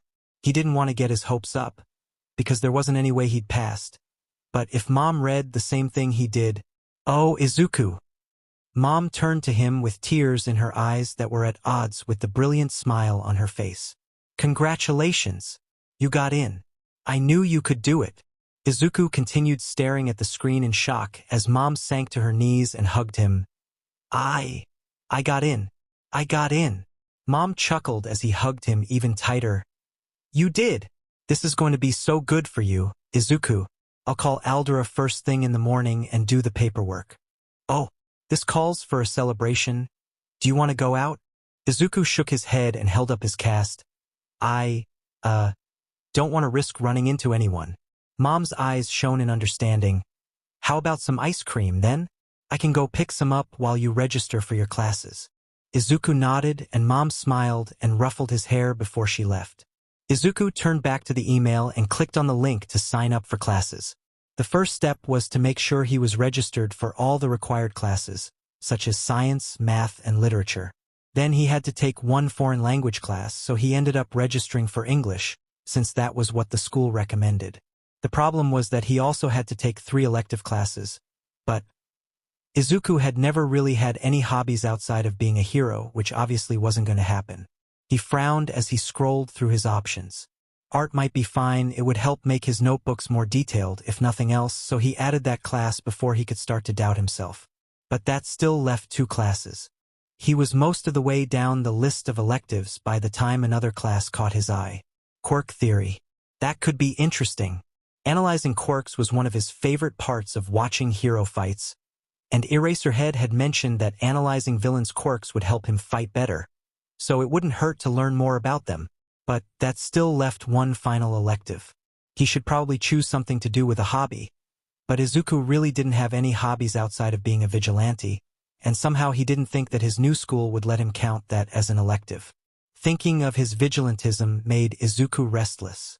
It had been almost a week and a half since he'd gone out, and he was really starting to miss it. His body had gotten used to waking up in the middle of the night, so he was spending a few hours every night just staring at the ceiling and reminding himself that Mom would never forgive him if he somehow managed to re-break his arm, and that if he did, then he'd have to explain how he'd broken it again, and that would just make her worry too much. His only consolation about the whole thing was that he knew that none of the heroes were missing him. In fact, they were probably just grateful that he was staying out of the way, and he knew he was being selfish for wanting to feel useful again, but he just wished there was some way he could still help while he was healing. It would be amazing if he had a quirk that let him see the streets remotely. Then he could just call the heroes and send them to where they were needed. It didn't even have to be a quirk. If he even had some sort of drone he could fly without being suspicious, or even just some sort of camera. Izuku sat straight up. Security cameras. Why hadn't he thought of that before? They were all over the city, and sure, they didn't cover every alleyway, but they had to be better than nothing. It was probably completely useless, since there was no way that a Deku like him would be able to become good enough at hacking to be able to access the city's security cameras without getting caught. But well, he needed another elective anyway, and programming would be a good skill for the future. He found a class on programming basics and signed up just as Mom arrived with the ice cream. He knew he shouldn't get his hopes up. It would only hurt that much more when everything went wrong again. Shoyuta was struggling to focus on his investigation. Really, he hadn't known Viridian for that long, so why should he be this affected by the fact that he disappeared? He just disappeared. Shoyuta didn't have any evidence to the contrary, and it was completely illogical to assume the worst possible outcome. But he also didn't want to keep his hopes up, only for the kid to have been dead the whole time, just like, well, he should be getting back to work. There had been more and more cases of instant villains the last few weeks, and the last time this had happened, it had been followed by the next-level villains. It was almost as though whoever was behind the villain factory was gauging potential for villains the same way he did for heroes, which led to the next major mystery. Before his disappearance, Hamasaki had said something about the symbol of evil. The phrase tickled at the back of Shuta's brain, like he'd read it somewhere before, but hadn't paid any attention to it. But try as he might, he just couldn't remember the significance of the epitaph. It seemed to have some significance to Squatchy, but when Shoyuta had pressed him for answers, he'd simply said that it wasn't important. He'd said that it couldn't be the man he thought it was, because that one was already dead and had been for years. Shoyuta just hoped he was imagining the way that Tsukachi had gone pale during the conversation. It was frustrating. The biggest lead they'd ever gotten about the villain factory, and it was a dead end. So what next? It just wasn't practical to put every single trigger user in protective custody in case the factory started abducting again, so they were on the back foot until the villains made another move. If only they knew what kinds of quirks appealed to the villain factory. Shoyuta knew that it wasn't necessarily strong quirks because they had a lot of ways to strengthen them artificially, but there didn't seem to be any common denominator in the victims who got abducted and those that didn't. If only the kid were still of course, even if he was alive, it wouldn't be fair to bring him into such a dangerous investigation. Even if he was a vigilante, he was still a semi-suicidal teenager who wasn't prepared to deal with the danger that came from investigations like this. But still, the kid had a talent for quirk analysis. He hadn't been able to spend a lot of time with the notebook, but from what he'd read, he had a sneaking suspicion that if anyone could figure out how the villain factory was picking their victims, it was Viridian. If Katsuki didn't know he was the best, he might be tempted to think he was an idiot. Seriously, how hadn't he noticed how messed up Aldra was? Were their teachers secretly villains or something? Because that was kind of the only explanation Katsuki could think of that would explain how they willfully ignored kids getting beat up right in front of them. And that wasn't even getting into the verbal bullying that happened right in the middle of class. The teachers didn't ignore that, but Katsuki thought ignoring it would be preferable to what they were doing. They seemed to be actively creating opportunities for the students to make fun of the less popular students, and often joined in the mockery by publicly shaming students for tiny offenses that wouldn't even get Katsuki a sideways glance. It was messed up, but what was even more messed up was that Katsuki didn't know how to stop it. He was supposed to be the best, but he wasn't about to pretend that he had any sort of moral authority here. He'd bullied Deku and all those other extras for years, so he couldn't just turn around and tell others to stop. Why had he even stopped? It had taken Deku literally saving his life to even get him to lay off the nerd. Not that he'd ever forgive Deku for that, but still he'd F it up way too badly to say anything now. The best that he could do was stop acting like a villain. He'd thought it was pretty clever to volunteer at that villain rehabilitation group. Volunteering and sheet always looked good on hero school applications, and maybe he'd even be able to learn something or some sheet without jeopardizing his clean record. Not that he deserved a clean record, but that he needed to be a hero. He wasn't about to let his idiot teachers ruin his chances at being the #1 hero just because they couldn't be bothered to do their FING jobs. That Amplifier Beach had sent him home with some paperwork to do, but he'd be attending the next meeting. He'd just have to deal with being in the same room with villains without exploding them on sight. Katsuki glanced over at his teacher, who was correcting essays while fingers scratched at that one kid who could make bubbles. At least he was getting some practice. Deku wasn't coming back. That was what their shitty but villain of a teacher had announced at the beginning of homeroom. He said that Deku had decided to transfer schools, and Katsuki could only hope that was really what happened instead of it being a cover story for if Izuku had really. Katsuki shook his head and forced himself to keep walking toward the community center. If Deku had killed himself, his old hag would have told him. Her and Auntie Inko had always been close, so if Deku was dead, he'd be one of the first to know. He had to be alive. Katsuki didn't know what he'd do if that DMN nerd had really followed his messed up advice. The rehabilitation group met in one of the larger rooms of the community center. Amplifier was already setting up chairs in a big circle when he arrived. She looked up when she heard the door open and smiled as brightly as Deku did. Katsuki scowled. The last thing he needed today was more reminders of the DMN nerd. "Hey Bakugo!" she yelled cheerfully. "Right on time. Can you finish setting up these chairs while I grab some water?" Katsuki didn't bother responding, figuring that the way he moved to grab a few of the chairs stacked against the wall was answer enough. Amplifier seemed to agree, given that she immediately left the room and let him do his thing. He didn't know exactly how many chairs to set up, but the group couldn't be that big, so after there were about 20 chairs out, he leaned against the wall and crossed his arms to wait. Amplifier came back a few minutes later carrying a large water jug that she set on the table next to him. "All right, that's about it. Pretty low maintenance setup, don't you think?" Katsuki didn't really know what to say to that, so he just nodded. The villain extras were starting to filter in, so Amplifier left to go chat with them while Katsuki pretended to stare at the floor, even though he was really just observing the people he'd supposedly volunteered to help or something like that. He had a feeling Amplifier knew what he was doing, but he didn't really care what that beach thought. The people coming into the room didn't match what Katsuki had always been taught about villains, so that was just one more way his teachers had failed at their jobs, he guessed. Aside from the little tracking bracelets around their ankles, the villains looked relatively normal. Nothing like the incarnations of evil that the news made them out to be. But maybe it was just because these were nobodies, not ranked villains. Or maybe they were just good at hiding who they really were, who knew. One of them, some guy with weird little tentacles instead of hair, caught his eye and smiled at him. But Katsuki simply scowled and turned away. He wasn't here to make friends with this scum. He was here to learn how not to be so scummy himself. Besides, villains weren't good people. They couldn't be nice, right? It only took a few minutes before everyone was there and most of the seats were filled. Amplifier smiled and skipped to the front of the room. "Hello, everyone. Welcome back. Who's the kid?" Some big guy with horns and green skin said gruffly. Amplifier grinned. "Oh, this is Bakugo. He's going to be helping me out for the next little while." There was a round of nods and welcomes from the villains, which Katsuki mostly ignored. "Why'd you decide to volunteer to help a bunch of villains?" A weird girl with pigtails asked loudly. Katsuki made a face that would normally send Deku running as he stared her down. "None of your FND business." There was a long moment of silence before the group erupted into laughter. The weird girl grinned. "Oh, I like him." "Yeah." The big-horned villain slapped his knee. "He's gonna fit in just fine." Katsuki stared at them like they'd gone crazy, then glanced at Amplifier, who was smiling at him like he'd done something great, which was what pushed him over the edge. "Shut up. I don't need your shitty approval." "Where'd you find this kid?"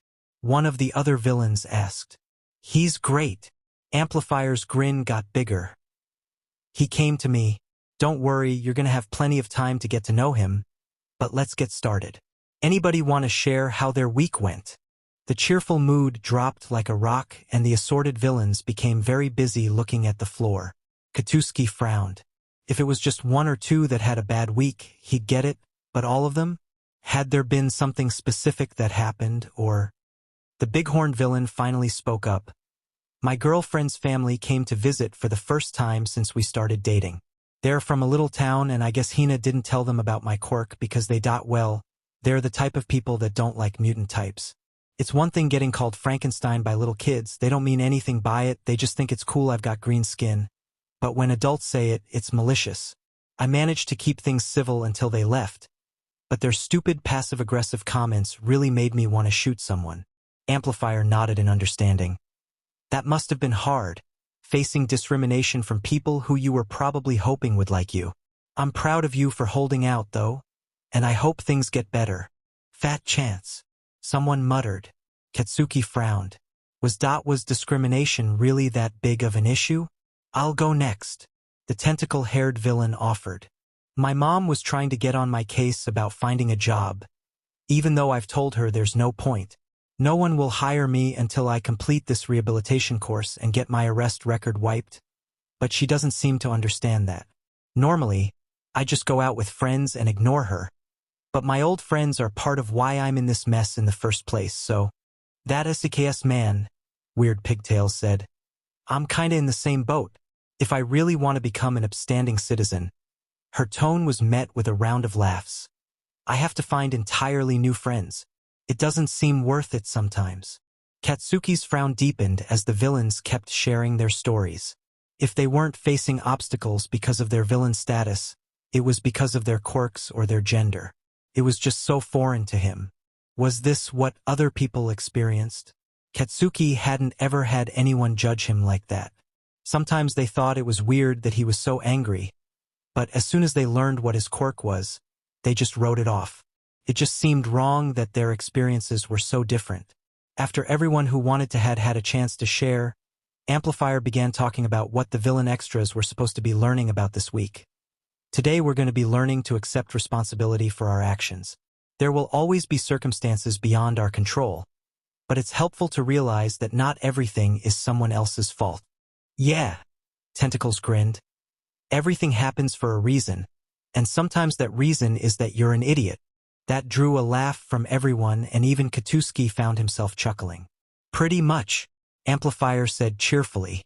"But, really, recognizing that sometimes things are your own fault goes hand in hand with realizing that you can become better. This isn't about beating yourself up. It's about realizing that if you broke it, you can fix it. Katsuki thought about that. His teachers definitely hadn't done him any favors in teaching him the right way to act, but they hadn't told him to beat Deku up. They hadn't done anything to stop it, but ultimately, it was his own decision to bully Deku and the other weak butt extras. Katsuki swallowed the dot. Was it guilt? Was that what he was feeling? But Amplifier said he wasn't supposed to beat himself up. However tempting that seemed right then, so what now? He couldn't fix it. At least, he didn't feel like he could. He couldn't go back in time and be less of a JRK. He couldn't erase the fact that he'd told Deku to jump off a roof. None of that was ever going to go away, no matter how much he changed. Was there even a point to this, or was he just going to be a bully and a villain forever? Eventually, the class ended and everyone got up to get water and socialize before heading home. Katsuki was so lost in his own guilt that he almost didn't realize that the tentacle-haired guy had come to lean against the wall right next to him. "Hey dude, I'm Edo Ogawa. Nice to meet you." Katsuki simply scoffed and tried to ignore him, but the guy wouldn't take a hint. "It's pretty cool how you're volunteering and stuff," Ogawa said. "And I'm glad I'm not the new guy here anymore." Katsuki couldn't help wondering how a nice guy like this became a villain, when an asshole like him was on track to become a villain. Maybe he was just really petty and manipulative or something like that. "If you've got something to ask, just ask it." Ogawa grinned. "Don't be shy." "I'm not FNG shy," Katsuki growled. "I was just wondering what the F you did you get arrested? You don't seem like the type." Ogawa chuckled. "Thanks for the compliment, I think." He looked out at the room and sighed. "My sister started running with the wrong crowd a few years ago, and I always thought her friends were so cool, so I started hanging out with people like them. I got arrested a few weeks ago for going on a rampage with a few others after we got dosed with an experimental version of Trigger.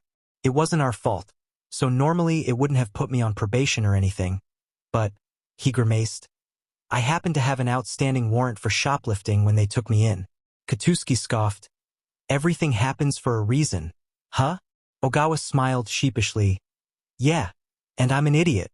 I'm just lucky this program exists, 'cause otherwise I'd be screwed." "They'll really wipe your arrest record if you come to this?"